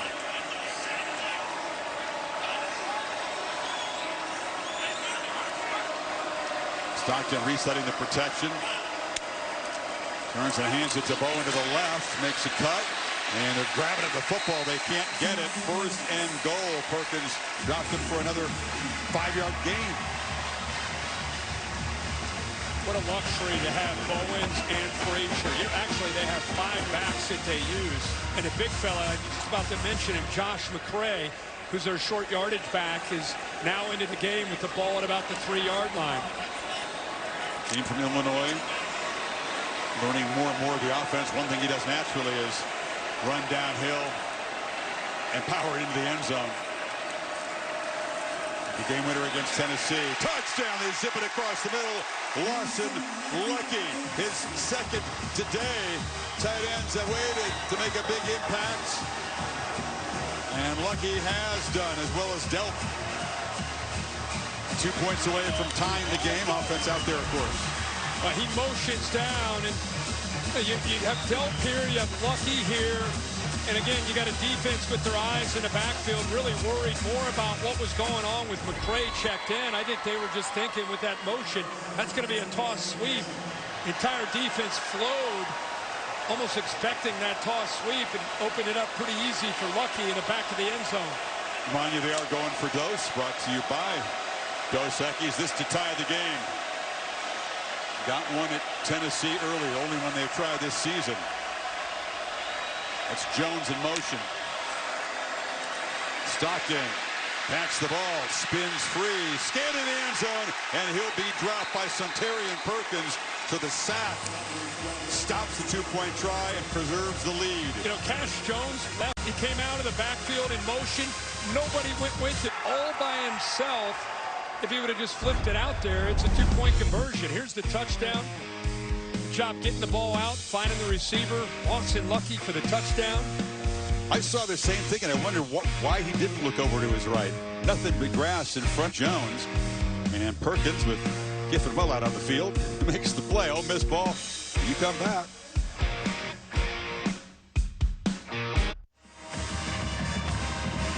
Lawson Lucky's second touchdown catch of the afternoon.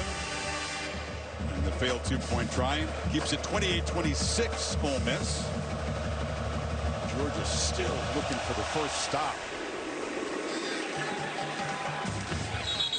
Guys, All-State bus here. Sam Mitchell getting it. Short trip down to Athens. What's the All-State good hands play this weekend? Well, the game last night, so many good moments. Carson Beck, just a difficult night. Had a chance late, maybe a game-time field goal. TJ Capers with the fingertip interception. Beck's fourth pick of the night. And the Louisville Cards and Jeff Brom with a monumental win against the Canes. Great job by Brom. I think Beck seemed to intimate that that was on the tight end there. They didn't run the proper route. Not sure that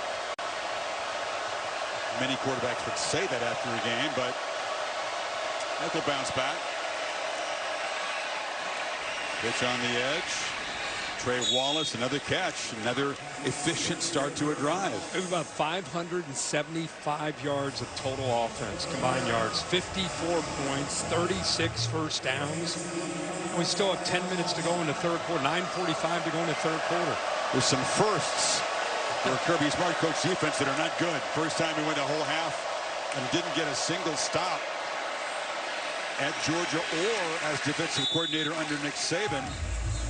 It's the first time Georgia's allowed touchdowns in the first four opponents' possessions at home under Kirby. Unbelievable. They've been searching for answers all year, but they've been happy because of the way the second halves have gone in almost every game. Ole Miss with a touchdown on the first play. We got movement. False start. Trey Wallace, Offense, receiver. number 2, 5-yard penalty. Remains first down. He got set and then took a step. And that's maybe what this Georgia defense needs. It's weird to say that, but the Rebels put themselves behind the 6 here for a 1st and 15 now. Yeah, they have controlled things with down and distance. They're 5 of 5 on third down, but like we've said, they're averaging third and 4. Now they're behind the sticks.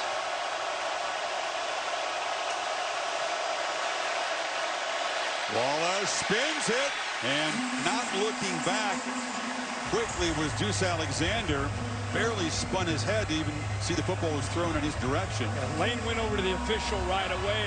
The receiver, I think, lost his balance on his own. 15 Jones, the corner, had a hand on him, but I don't think he affected him, made him slip and go down. See if Lane makes an adjustment here. No, he's going to run this play. Need 15 to stay perfect on third down today. Now he is. 3-man rush. Long throw sidelines. Going up to get it is Alexander, and a flag comes in. But what a grab, and they're still perfect on third down. That was incredible. Contact there late. What Pass a interference. catch. Defense, number 15. The penalty is declined. The result of the play is a first down. What a catch here to lay out. Tight coverage, the left hand and arm goes up. He's inbounds. Look at the reaction from Ole Miss.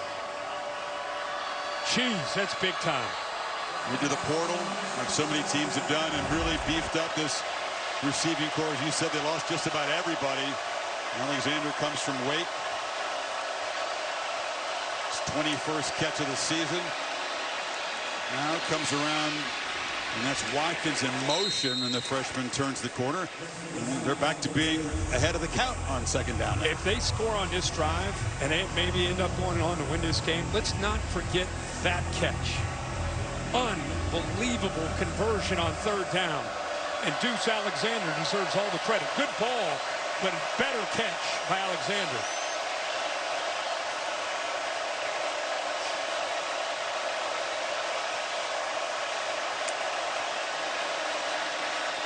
Keeper gets a block on the edge. Wright, the big tight end, cleared out his man. And Chambliss is going to be stopped about 1.5 yards short of the marker. Love how they sprinkle in just enough of Chambliss. He's actually leading this team right now in rushing. He's carried it 6 times. Some of that called, some of it where he's created. He's going to probably carry it 10 to 12 times throughout this game, and it's just enough for Georgia to have to keep their eyes on him and be aware of him. And he sets them up again on a 3rd and short. Just sprinkling it in sparingly, aren't they? The longest run for the Rebels is just 7 yards. But just enough to keep the Dogs thinking.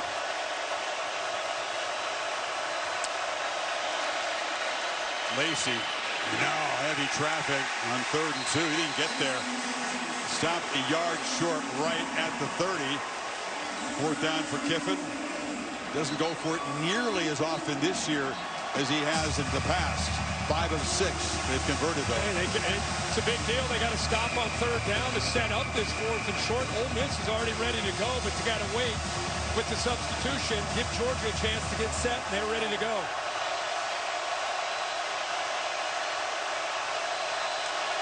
Direct snap. Lacey to Chambliss. Are you kidding me? Looking to throw the ball as Alexander. And just fake it to him. He scoots down the sidelines. Trickery on 4th and 1.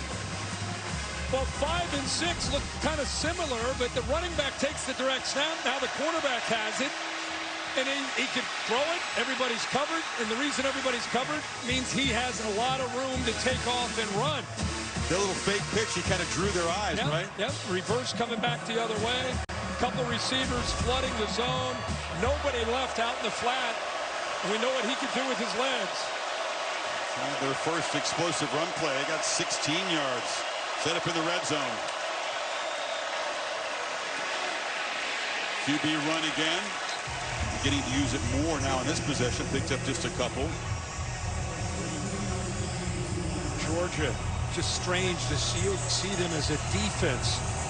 Confused at times. Eyes not in the right spot. On their heels. You could sit here and if you're a Georgia fan and be upset, but I think you have to realize this has everything to do with Trinidad Chambliss, Charlie Weiss Jr., and Lane Kiffin, and the players around Chambliss. Ole Miss is executing at an elite level in front of this tough environment. Chambliss, there's a slant. He's caught by Trey Wallace.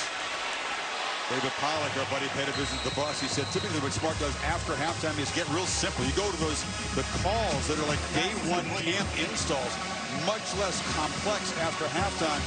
Just not that kind of team that's capable of adjusting as well as others have in the past. Yeah, that's right. And I think right now they're facing a totally different offense that's executing at a different level. 1st and goal, Lacey. Not going to get there. Stood up by K.J. Bolden and others. You had Austin Simmons checked. We saw this earlier when they were down inside a 5-yard line. Chambliss still in there as well. Gives you a lot of different options.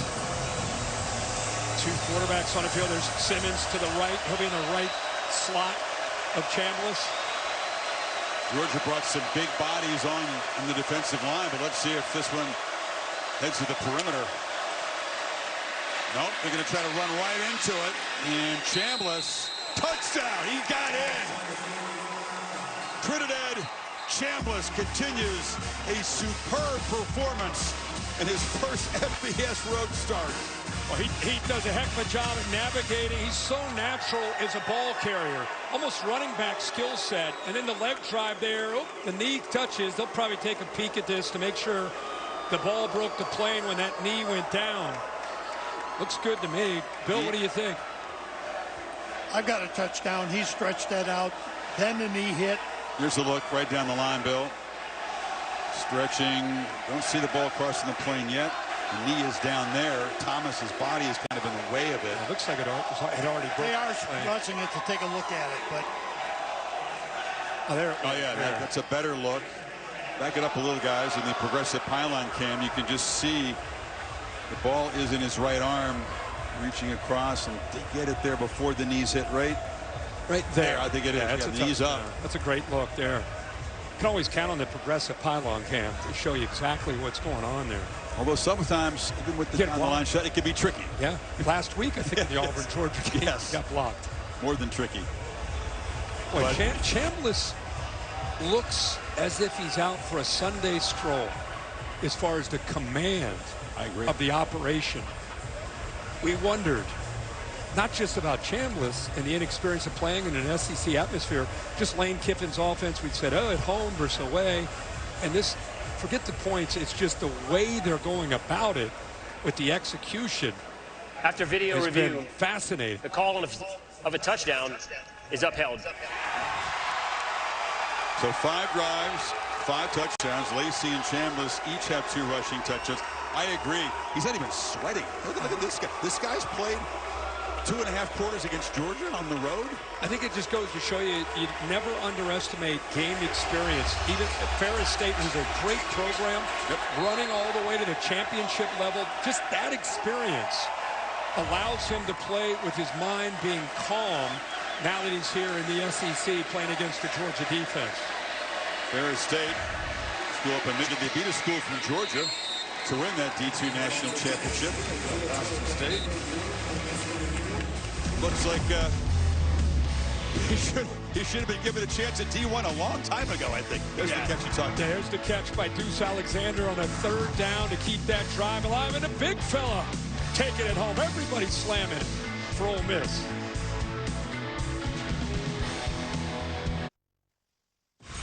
Tomorrow on Sunday NFL Countdown, it's return week in the NFL. Rashee Rice returns to the Chiefs. George Kittle to the 49ers. CeeDee Lamb to the Cowboys. Mike Vrabel to Tennessee. And Jackson Dart returns to the spotlight. Sunday NFL Countdown, 10 a.m. Eastern tomorrow. Chris Hervey, back to you in Athens. Shefty, thank you. Breaking news, Shefty. Benedict Chambliss is the real deal. His folk status is even growing here. Monday night doubleheader, Bucks and Lions. How much fun is it to watch Baker Mayfield? Boy, he is having a year. It'll be a great matchup. Both those games. Being out there in Seattle, Texans and Seahawks. My first visit to that stadium. Seattle playing. Yeah. They're a threat in the NFC West. They're looking good.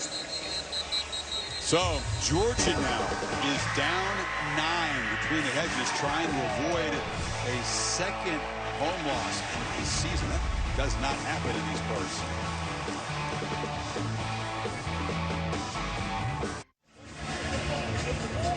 He came up, black and red body paint, expecting to watch the dogs respond. Payback. Rebels hasn't happened. Taco Bell Vidmas Student Section of the Year contest. Georgia, certainly great spirit. Contenders for that. Georgia has been a resilient football team all year. Now you're down 9 against this offense. You cannot afford to squander any possession. The way Ole Miss is playing offensively. Talked about Josh McCray. Rare appearance today. They get the big fella the football. And makes it look easy, picking up 5 off the left side. Remember that game we had in Knoxville? They answered 5 different times to come back to win that game. He won it, McCray. Benson getting in there. Right. Frazier set him up. You're right. They were down 14-0 to Alabama, fought back. Even though they lost that game, they fought back. And, of course, last week, disaster of a first half against Auburn and came back to win. So it's become a little bit of their personality. Does this feel different, though? It feels different. Absolutely. Doesn't mean they can't win it, but it feels different. Well, they're going to do it the old-fashioned way. They begin the drive with 2 McCray runs and move to 6.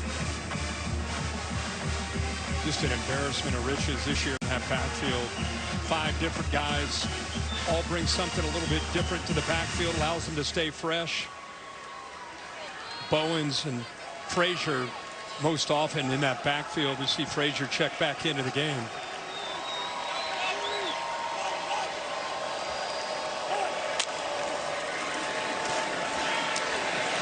Stockton off the play fake, took a peek, and now just scrambles up the middle, got down before taking a big hit, and that's a relief for the Georgia coaches and fans.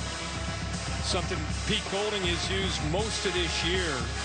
Rushing 3, dropping 8, playing zone, make a quarterback, there's Pete Golding right there in the visor, make a quarterback have to be comfortable reading and seeing different layers of the defense. That time he had to get out of there, even just rushing 3 because of the coverage.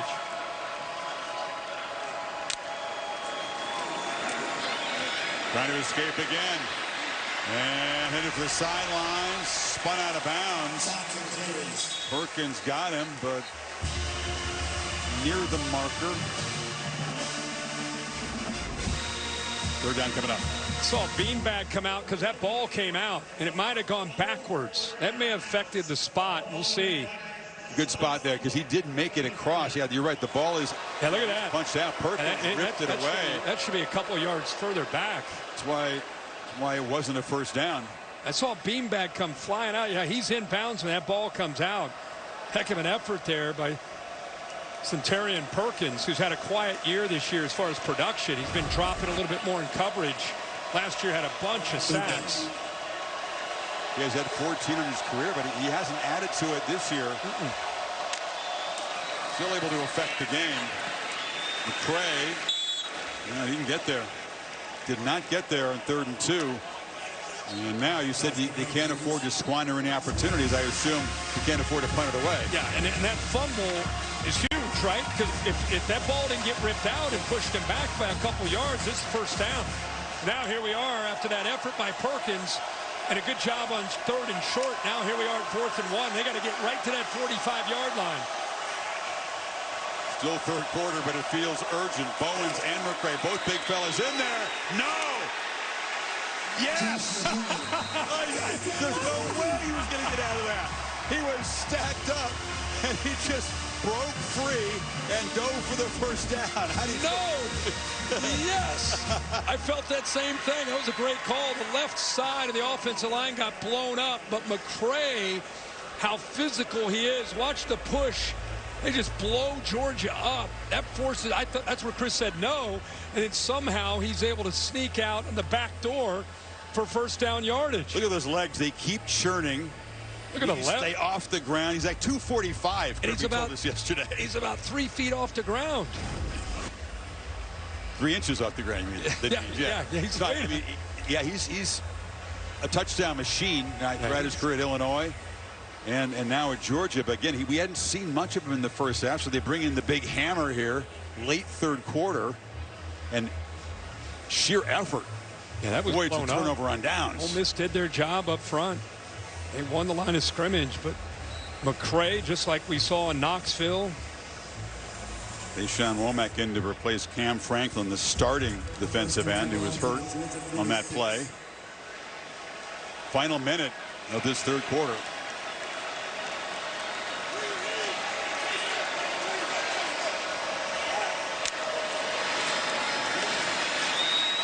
Stockton launching. Branch comes back, makes the catch. Wins the one-run on Battle. Jalen Braxton didn't turn his head and see the ball. They pick up 26.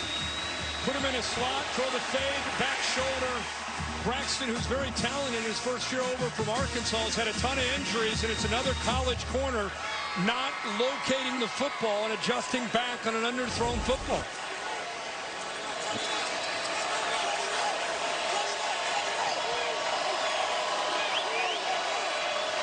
It's Lucky. Comes across in motion. Stockton's got the ball. Lucky's blocking on the edge. And Gunner picks his way.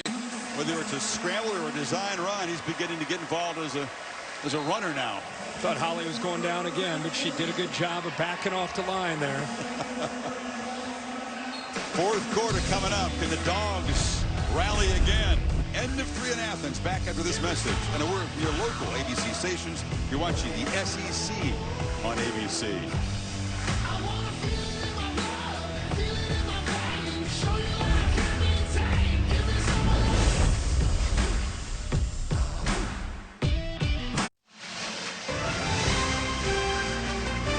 Welcome back to fourth quarter in Athens. The SEC on ABC.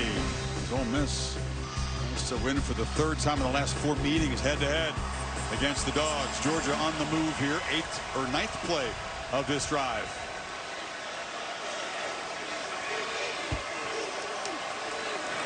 McCray, big fella, gets out to the edge there.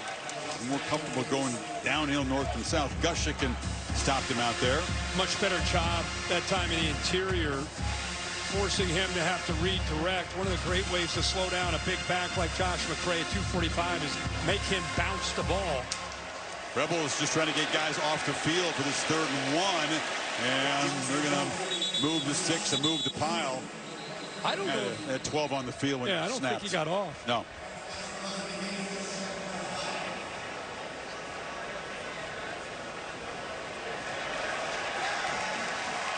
Offsides. Defense. 5-yard penalty in the previous spot. The result of the foul is a first down. Defender trying to get off was on the Georgia side of the line of scrimmage. You got a little bit of confusion. He's trying to get off, but on the end right here, Perkins is lined up there in the neutral zone.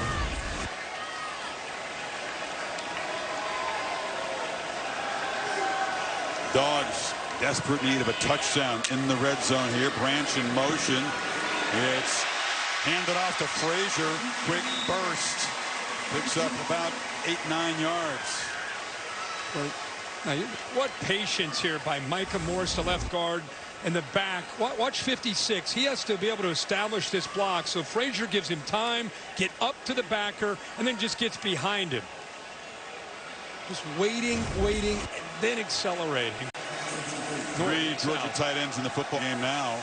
Frazier to the right of Stockton. Gunner keeps it, goes to the right side, so they ran away from all those tight ends, and he's going to be stopped right near the marker. Should be enough for a first and goal. And Drew Jones made the stop. The one thing you got to love about 14, Gunner Stockton, is the heart that he plays with. This guy gets punished every single week. You know, you want to say, get down, slide. It's just part of his game. You see the mouthpiece there flying out. It's hard to tell a guy that a big part of who he is running the football and lowering his shoulder not to do it. Play 12 of this drive. Looking to throw for it, pitches it down, and Frazier walks in.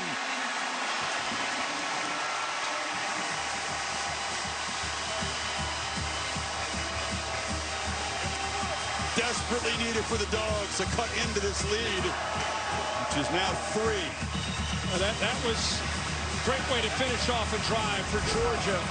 Don't forget the effort on 4th and 1 by Josh McCray to keep the drive alive. Without that effort, they don't score. They're stopped. Not normally a receiver. That's the first touchdown pass in his college career. He went for a touchdown. It's his 6th catch of the year. Back to a 2-point game. Go back, as we mentioned, this effort by Josh McCray needs to be remembered. 6 feet, 245 pounds. He stopped, and then he gets the first down. And then Georgia keeps the drive alive. They get in the red area, and Gunner Stockton makes a nice throw. Easy touchdown. The Dogs hanging around. Down 2.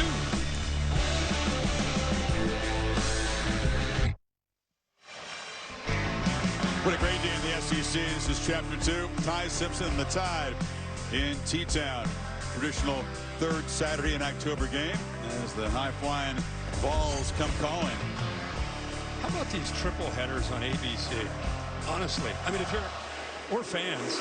How great is it that Vandy, LSU, Ole Miss, Georgia, and then tonight Tennessee and Alabama? Pretty good. And the games are certainly hand out. Bennett Chandler's a reminder of where he came from. He goes to Ferris State, didn't have a D1 offer. This is them pummeling Valdosta State to win the championship last year. Made it look easy. You can see he's doing the same things, but now he's doing it against the Bulldogs in Athens. Just seeing him, watching him in those highlights at Ferris State, like you say, he's doing the same thing. The coolest thing is the composure, the poise. right? He's executing. By the way, this is a team that usually averages over 200 yards on the ground. He hasn't gotten a lot of help from his running game today. It's been all him. He's thrown for 262. Looking for more. Oh, it was Daquan Wright running down the seam. He missed him. Holly? Well, I was just listening in as Joe Judge, the quarterback coach for Ole Miss, talked to Chambliss before he took the field for this series. He said, we have to stay on schedule. We don't have to chase plays. Go out there and enjoy this. But right now, behind schedule, this is exactly what they did not want. Missed opportunity there. Wright was wide open. That was a big one. Noisy on 2nd and 10, and it's batted down. Chambliss listed at 6 feet, more like 5'10". He does have passes batted down, and Georgia's very good at it. Xavier McLeod that time. Yeah, the ball gets out so fast, you obviously can't get in there, but you do the next best thing by knocking it down. Is this the moment when the game turns in Georgia's favor? Deafening now. Extra rusher, Chambliss slings it, broken out. Dalen Everett got the arm out in front of Stribling, and Georgia, ladies and gentlemen, has a stop against Ole Miss. And you said it, deafening, by far the loudest this stadium's been all afternoon. And leave it to C.J. Allen, number 3, the veteran, the leader in this defense, to be able to get the pressure home, coming around on a twist all the way around. And it's amazing when Georgia's defense can get you to 3rd and long. They can apply pressure. Haven't been able to do that all game. So the very first punt from Oscar Bird, the Aussie. Fair caught by Zachariah Branch. It's 42 yards. So in the second half, you've seen a couple of touchdowns.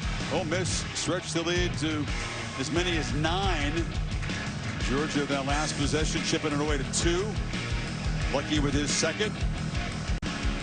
Went for 2, didn't get it, and then Frazier out of the backfield followed this run by Chambliss. But now you can just feel the energy completely change. That touchdown drive by Georgia, first down incompletion, missed opportunity, and the 3 and out. And the Dogs will continue to pound away. Now they give it to Dylan Bell on the edge. Bell off running. Dylan Bell dragged down at midfield. And momentum has definitely swung. No doubt about it. It's been the personality of this team all year long. We talked about how resilient they've been. They just trust in the second half that they're going to play complementary football and find a way to win a game. Long way to go with 12 minutes to go. But like you said, the momentum has definitely switched in favor of the Dogs. Remember that the Rebels defense hasn't gotten a stop yet. Able to force a couple field goal attempts. And this time it's Oscar Delp picking up about 6. Mike Bobo sticking to his guns, having a balanced attack today. Run the football 34 times, thrown it now 27 times. Gunnar Stockton has had a very efficient game. 22 of 27, 227 through the air, and 3 touchdowns to no picks. And neither quarterback has thrown an interception today. Frazier off the left side, broke a tackle at the line of scrimmage, drives those legs, first down and more to the 36. This is, if you're just tuning in, you maybe went to a game today, you're just tuning in, and wow, look at this game. This is the drive chart that Georgia's had. Look at that field goal, touchdown, field goal. You'd think, oh, wow, comfortable day for Georgia with 6 drives like that. But we'll unfortunately got to show you the Ole Miss drive chart next. Bowens knocked down. That was all TDs until that last one. I say unfortunately because if you're a Georgia fan, and here's our first punt of the ball game right there. Look at the distance though, Kirk. All 65 and 75-yard drives. Yeah. Look at all these 14, 10, 11 play drives. But they did stop Chambliss at last time, and now Georgia can claim the lead. First time since they led 3-0 after their opening possession. Well, that condensed formation look with a couple tight ends and Humphreys. Play fake. Stockton scanning downfield. And now just trying to scramble. Has a lot of room off to his left. And he ain't sliding. Dives down. First down at the 25. Got 8 yards there. When you only rush 3 and you drop 8, it's going to be obviously tough to get to the quarterback. They're counting on just a coverage sack, but he's too athletic and has too much ability and potential with his legs. When you go that route, you better keep an eye on the quarterback taking off.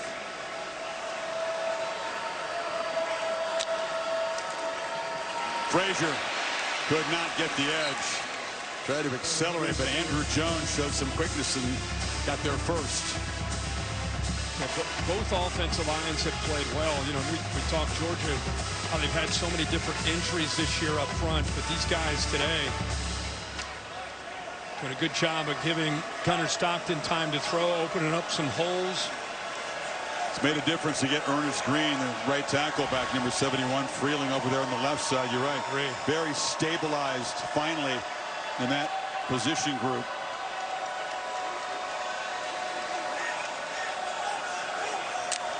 Second and 10. Stockton to Branch. He's got some space. Makes a cut. Olay. And then leaps out of bounds.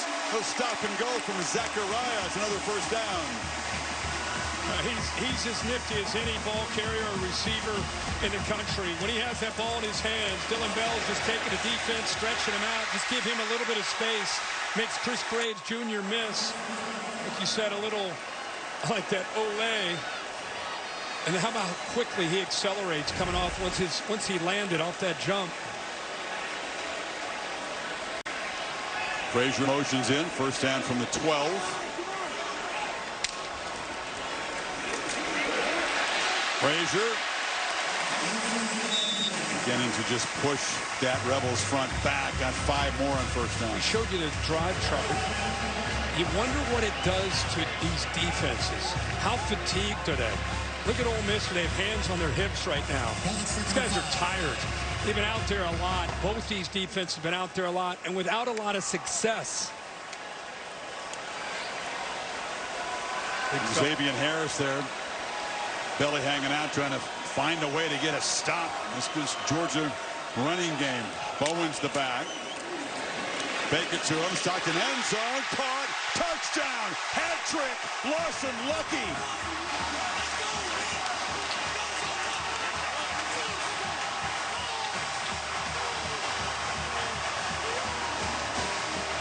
Georgia tight ends quiet most of the year. He wore to life today. How about that? 3 touchdown catches for Lucky. He didn't have one this season coming in. Incredible. Incredible. They found an opportunity to attack those second level with those tight ends. This is an RPO.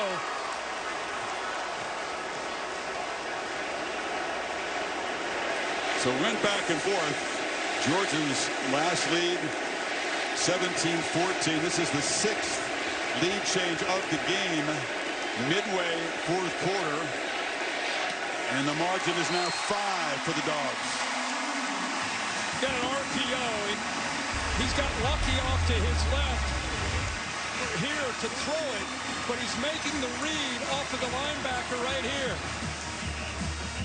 Once you make that read, the linebacker commits up. It's a nice throwing lane for him to be able to put the ball right on the money for, as he says, number 3 on the day for Lucky.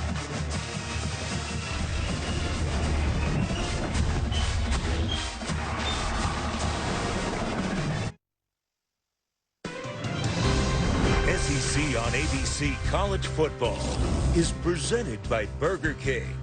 You rule.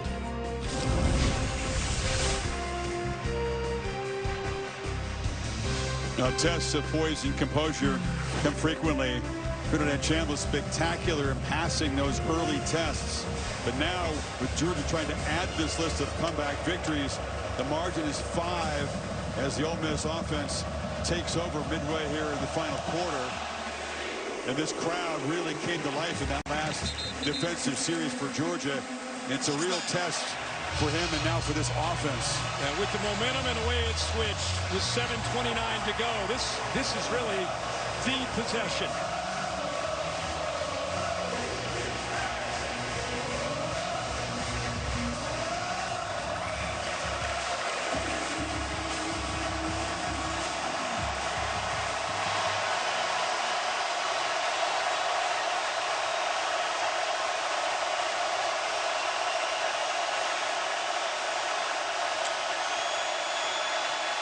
Play-fed Chambliss from the pocket. Checks it down. Lacey is going to be swallowed up and slammed down by Quintavious Johnson. Not much. Go into the boundary. Just not a lot of room there. Johnson, a good job of being out there in the flat. C.J. Allen cleans it up. Boy, they're right in front of the student section, as loud as it gets for Chambliss.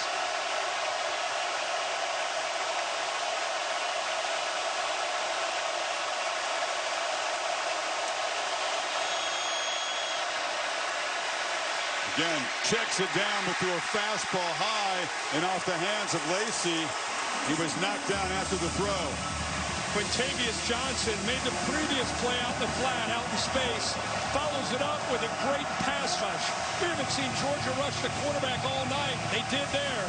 3rd and 9. Little more touch in the pass, and he had some room, had a blocker in front. Here we go, 3rd and 9.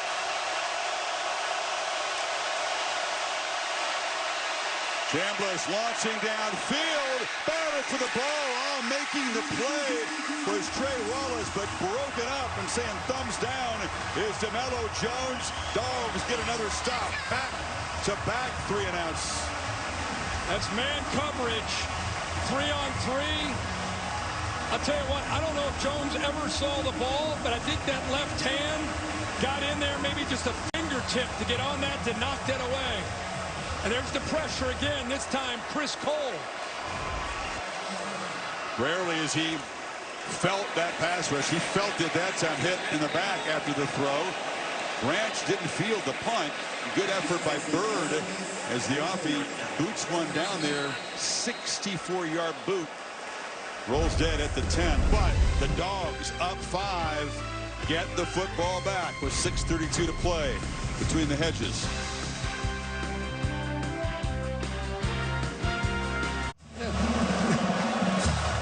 Since halftime, Stockton pitching a perfect game. 10 for 10. 3 touchdown passes, 2 to Lucky, 1 to Frazier. Now the Dogs have the football with a 5-point lead, but backed up at their 10-yard line. That was a opportunistic bounce on that punt for Ole Miss. About 15 more yards they picked up in pushing Georgia back to the 10-yard line. Bigger to see Frazier in the running game.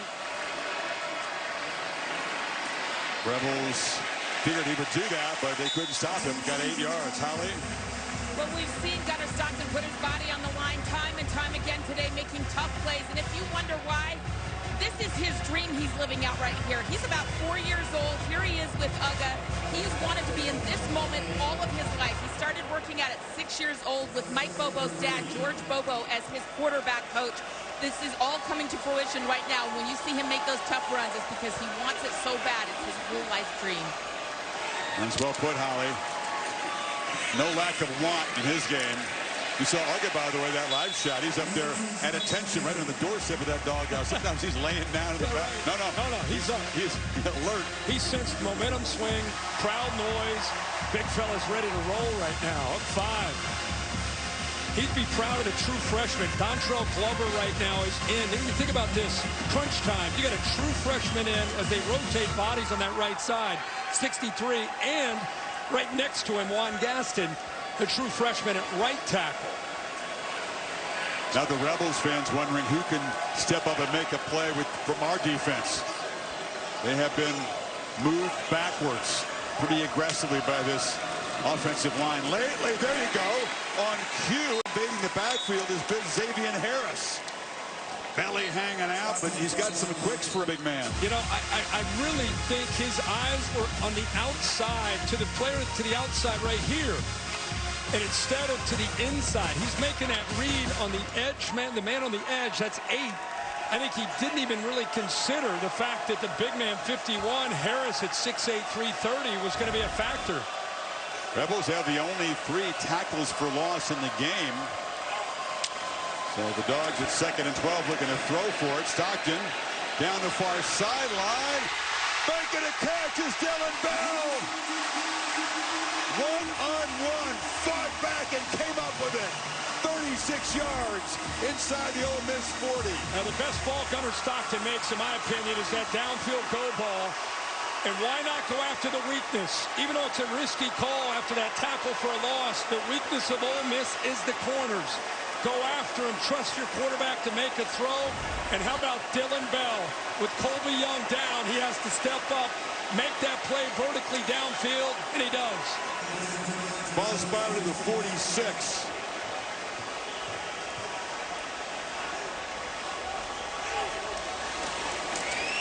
Bowens.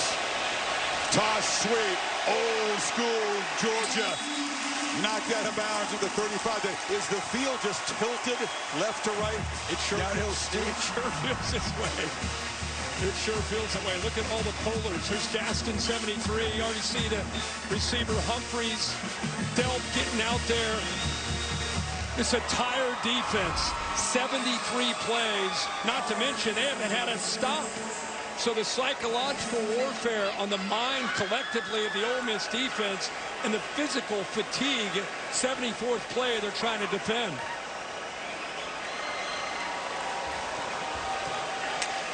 Second length of a football, so a chance to pitch it to the ends of Branch. And Branch is going to be run out of bounds. Enough for the first down before Sage Ryan made the play. A quick run-pass option instead of running it into the middle. It's soft cushion. Just take it, get it out to the edge. Noticing the clock now for the first time becoming a real factor inside of 3 minutes. Kiffin just desperate to get the football back. Georgia would love to just bleed this all the way out. Look how tired that defense looks. You got the 3 timeouts, you got the 2-minute timeout, and you got a tired Ole Miss defense. Desperation time for the Rebels. It's like a boxer in the 12th round. He's holding on. Right on cue, Frazier, speaking of boxers, makes a move, cuts it back in another chunk. Well, that was a 3-yard loss that turned into a 3-yard gain. That's 6 yards with 2 minutes, you know, what are we, 2:16 right now. This place is feeling it.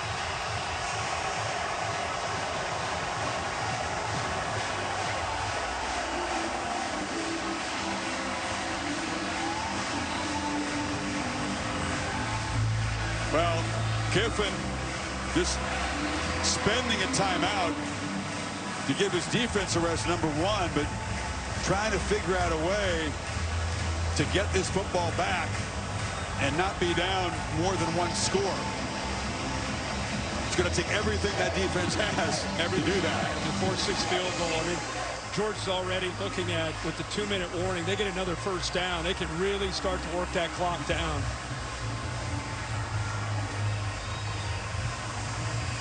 It's hard.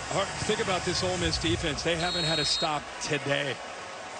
I mean, and you're asking them, Georgia's defense flipped a switch. They had back-to-back stops. But this tired Ole Miss defense that's been pushed around up front in this balanced attack, can they slip and get into the backfield? Tight end stack to the left. Frazier's running it to the right.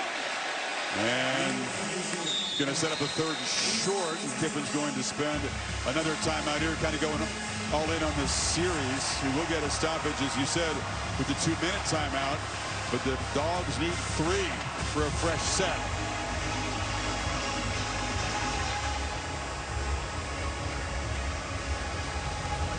Capital One bringing you the CFB rankings coming into this game. Ohio State just quietly rolling along, crushing Wisconsin. Oh, look at this one down here. Texas Tech trails in Tempe. That is interesting. Early, Oregon down by a field goal at Rutgers. LSU losing to Vandy, and Diego Pavia with a bounce-back game after the loss to Alabama a couple weeks ago. They had a bye week. Look at this place coming to the student section. It's one of those places where it's general admission seating for the students. They're in here an hour and a half, 2 hours before anybody else is in their seats. Completely full. Such dedication and support for their Bulldogs here. Rebels need to get a stop. Georgia needs 3 to keep this punishing drive going. Frazier. No, he's he's going to be brought down right at the line of scrimmage. That is a big play by Andrew Jones, a backup who's played well this afternoon. And he came all the way from the other side to be able to use his speed and make this play. Georgia wasn't able to get up to him. He's right here. He works all the way across to be able to make this play. See, Georgia's offensive line, nobody can climb. They're all eaten up. Defensive line does their job, and he cleans that play up to force his 4th down. Yeah, Kiffin spent his last time out, Kirk, so he's got the 2-minute timeout in his pocket, but really has gone all in on this series. If you're Kirby Smart, do you send out the reliable Woodring? Do you make it an 8-point game? Do you keep the offense out there with a 1st down? You need 3 yards, would kill the game if you can do it. I think you go, I mean, it sounds great. Hey, let's put them out of their misery the way we played offensively. It makes sense. But I think the safe call for Kirby, you kick a field goal with a reliable kicker, you go up 8, then everything has to work perfectly for Lane Kiffin with the touchdown and a 2-pointer to send it into overtime. So I get this. It makes sense. Stockton out there to hold, as he has done since the days when he was Carson Beck's backup. Very reliable holder. Woodring reliable himself from 42 to make it 3 for 3 today and make the lead 8.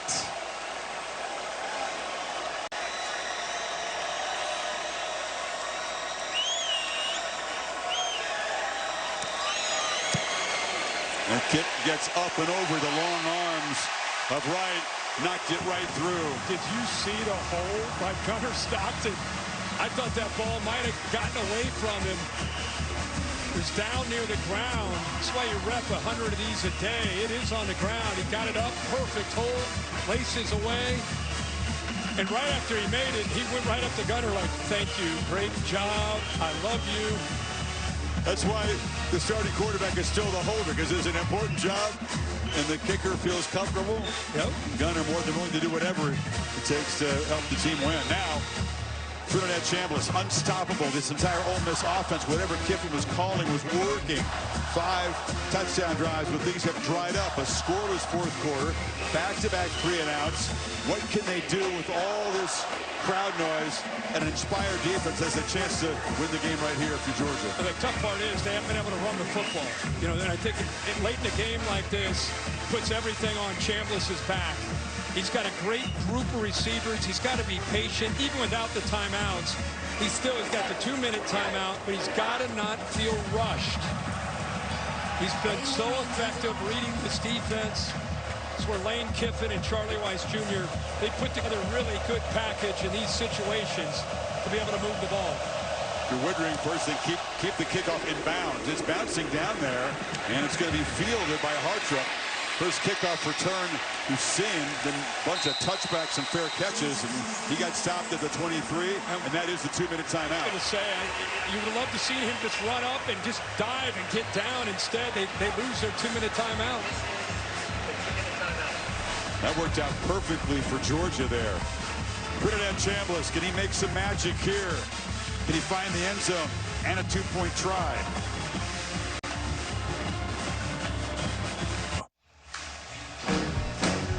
Now pure energy between the hedges. 2 minutes to play.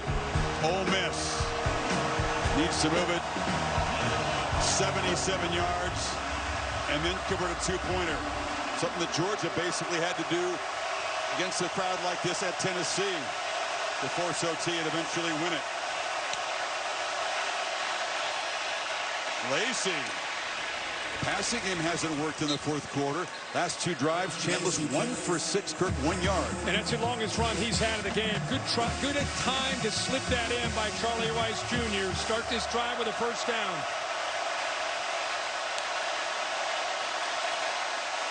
Chambliss across the middle, low and incomplete. Tried to find Wright.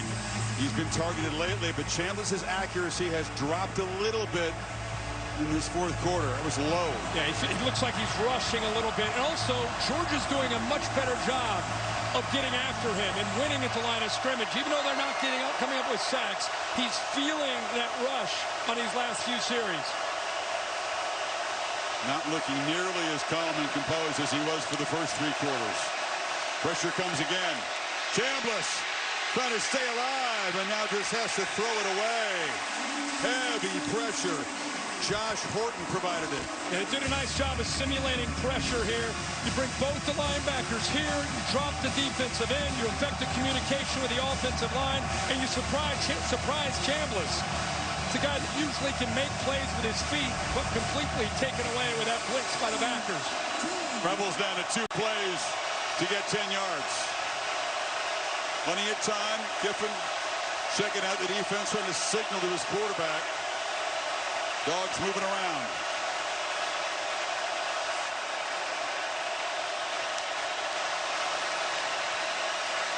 Pressure again. Stands and delivers, and it was almost intercepted. Dalen Everett broke it up, and it's 4th down. Really feels like the first time that Chambliss has looked rushed, looked uncomfortable. You wonder how much of that is him in the moment and how much of that is Georgia cranking up the defense here these last couple of possessions. I vote for the latter. Yeah. 4th down, gotta have it, not gonna get it. Batted down to the line of scrimmage. That was Josh Horton again, just trying to take over late in the game, and the Dogs are gonna do it again. The most resilient team in college football, the Georgia Bulldogs, did not look good early. They just keep together. They just believe. When you do it that many times, we showed you a graphic, they did it in 24. It's the 3rd time they've done it in 25. A twist right there allows him to be able to get to that edge and use his eyes to time that up perfectly. You have depth. They don't have what they're used to having, but you get a guy like Horton who's fresh. He's flying around as a pass rusher these last couple series. Chambliss, a game effort, really played well, but in the second half, Ole Miss couldn't convert. 1 3rd down. And Chris, going into today, we had 10 teams in the SEC still alive and still believing that they can get to Atlanta. We're on game day trying to figure out which 2 teams can get there every week. This is when you start beating each other up in this conference. Finding a way to beat a top 5 opponent for Georgia.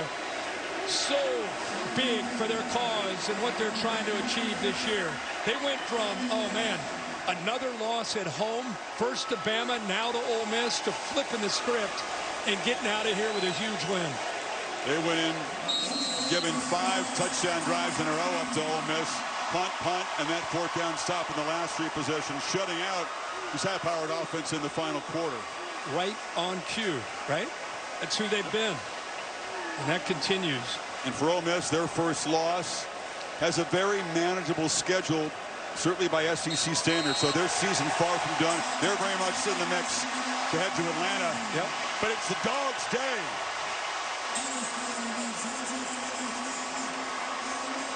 Kiffin congratulating Gunnar Stockton. Brilliant this afternoon. Mutual respect continues between these 2 guys.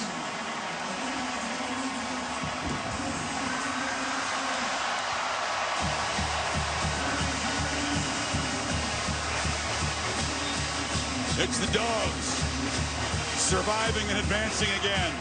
Down to Holly. Well, Gunnar, on a day where the defense is struggling to get stops, how did you put together methodical drives on offense time and time again?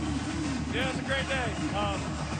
We just played for each other, and that's the best part about our team. We just played for each other and never quit fighting. You had to make a play to save things at the end there with a low snap. You're holding on a crucial field goal. Go through your mind when the ball comes in like that. It wasn't too bad. It wasn't too bad of a snap. Peyton made a good kick. This team is one of the most resilient in college football. Why don't you quit? I think it's just the group of guys we have. We just never quit, and it's the way we practice and the way we go about our business. You grew up wanting to be a Bulldog your whole life. We showed the picture of you and Uga as a little boy. What does this mean for you as you walk off the field here tonight? Yeah, it's awesome. Like I said, it's a dream come true. I'm just honored and blessed to be here in this position.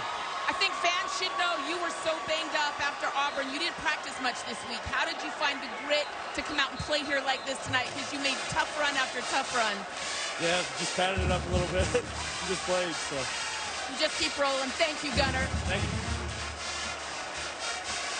Second half, 12 for 12, 135, and the 3 touchdowns. And yeah, you don't see what happens away from the games or the treatment rooms. All he has to do is recover and get ready to come out and play like this. Well, this Georgia offense, they were on point the entire game. And Gunnar Stockton obviously leading them, time scrambling, a lot of great throws.